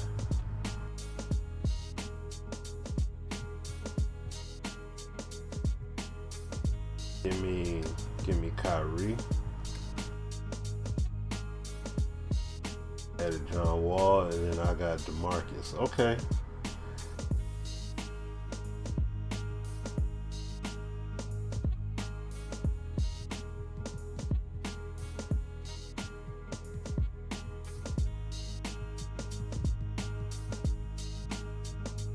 Oh wow. For the reserves though? On the reserve tip? Oh yeah, I gotta take Steph. There's no question. He got Chris Paul. Okay. Alright, so let me get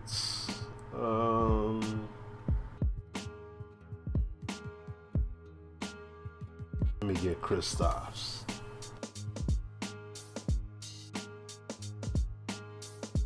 He got Dame. Okay. Alright. I'm gonna get Paul George over there. So movement maybe. Yeah, oh yeah, they definitely need to work on the player movement. They get that my thing is they get the player movement right, then they definitely gonna be working with something real good. Let me get Embiid. Yeah, the cat. Alright.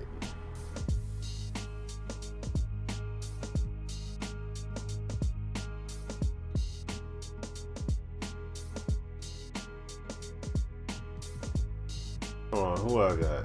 Steph, Paul George, Embiid, Kristaps.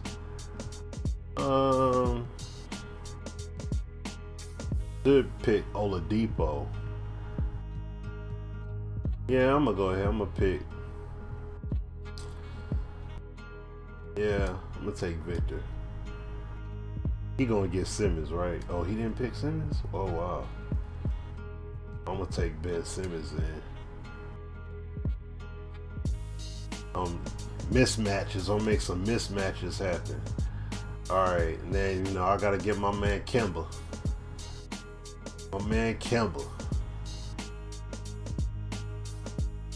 Got Kyle Lowry. See, this is the kind of stuff. This is the kind of stuff that I like right here. Like first they announce it and say, "Oh, upcoming is the All-Star Draft and everything," and then you actually can pick the team. You know what I mean? Like that's tight. That's tight. See, and this is the kind of stuff I'm talking about. they do it in the NBA, and then it's like the following year they got it in 2K.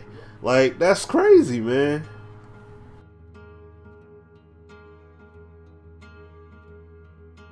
And then the All-Star game is 2 weeks away.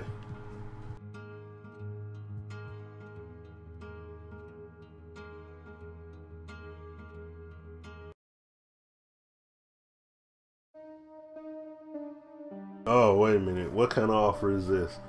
This is a Chucky beat. Thaddeus Young and Corey Joseph for Andre Drummond and Luol Deng. Man, what the heck? What kind of trade is this? What kind of blasphemy is this? You think I'm about to give you Andre Drummond for Thaddeus Young? Man, if we give you Andre Drummond, we better get Victor. Matter of fact, hold on a second. Thaddeus Young, Andre Drummond, boy.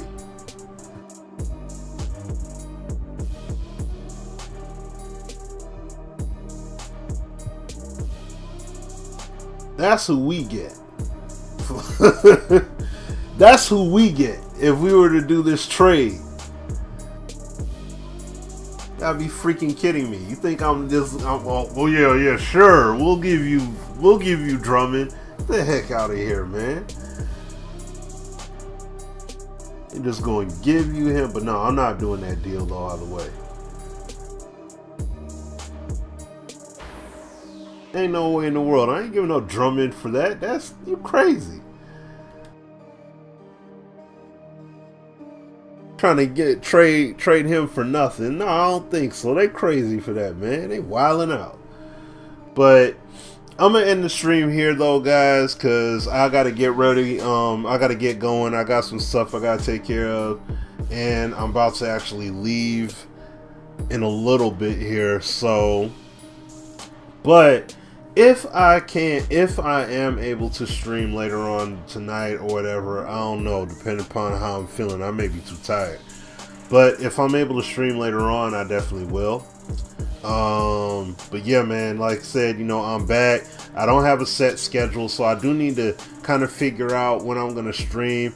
More than likely, especially at this present time, it's going to be more in the afternoon, like early afternoon or whatever, depending upon what I have going on. But it's going to be more in the early afternoon when I do stream though, okay? So I might stream tomorrow. I don't know. Like I said, it all depends upon what I have going on or what it is that we have going on family-wise.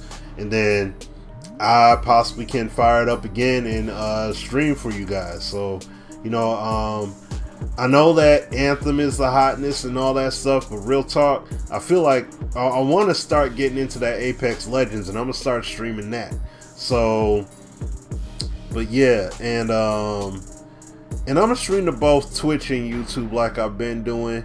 So I'm thinking about next getting into Facebook gaming and doing that as well, and start streaming there too.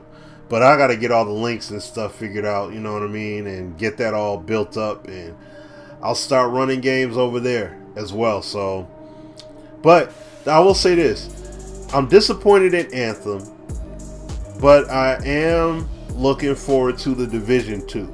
I just hope that it doesn't come out as a buggy, you know, a buggy mess and everything else too, because we all know what happened last time. You know what I'm saying? But hopefully I could be back on later on tonight. I don't know. If not, maybe tomorrow.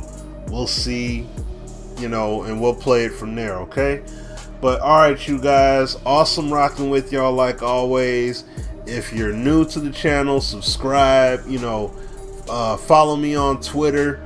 All my information is down below, you know, SmittyD1981. You can follow me on Twitter. And yeah, man, I'll be back with more, okay? So, with more streams, because that's mainly what I'm going to do. I'm going to do videos, too. I'm going to have some videos. It's going to be mainly feedback stuff. I got a lot of stuff that I want to say about Madden.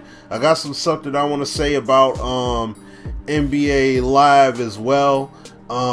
Not as many things about Live, but I'll be making some feedback videos and pointing things out there as well, okay? But, alright, y'all. Till next time, y'all be safe, take care, and God bless. Peace.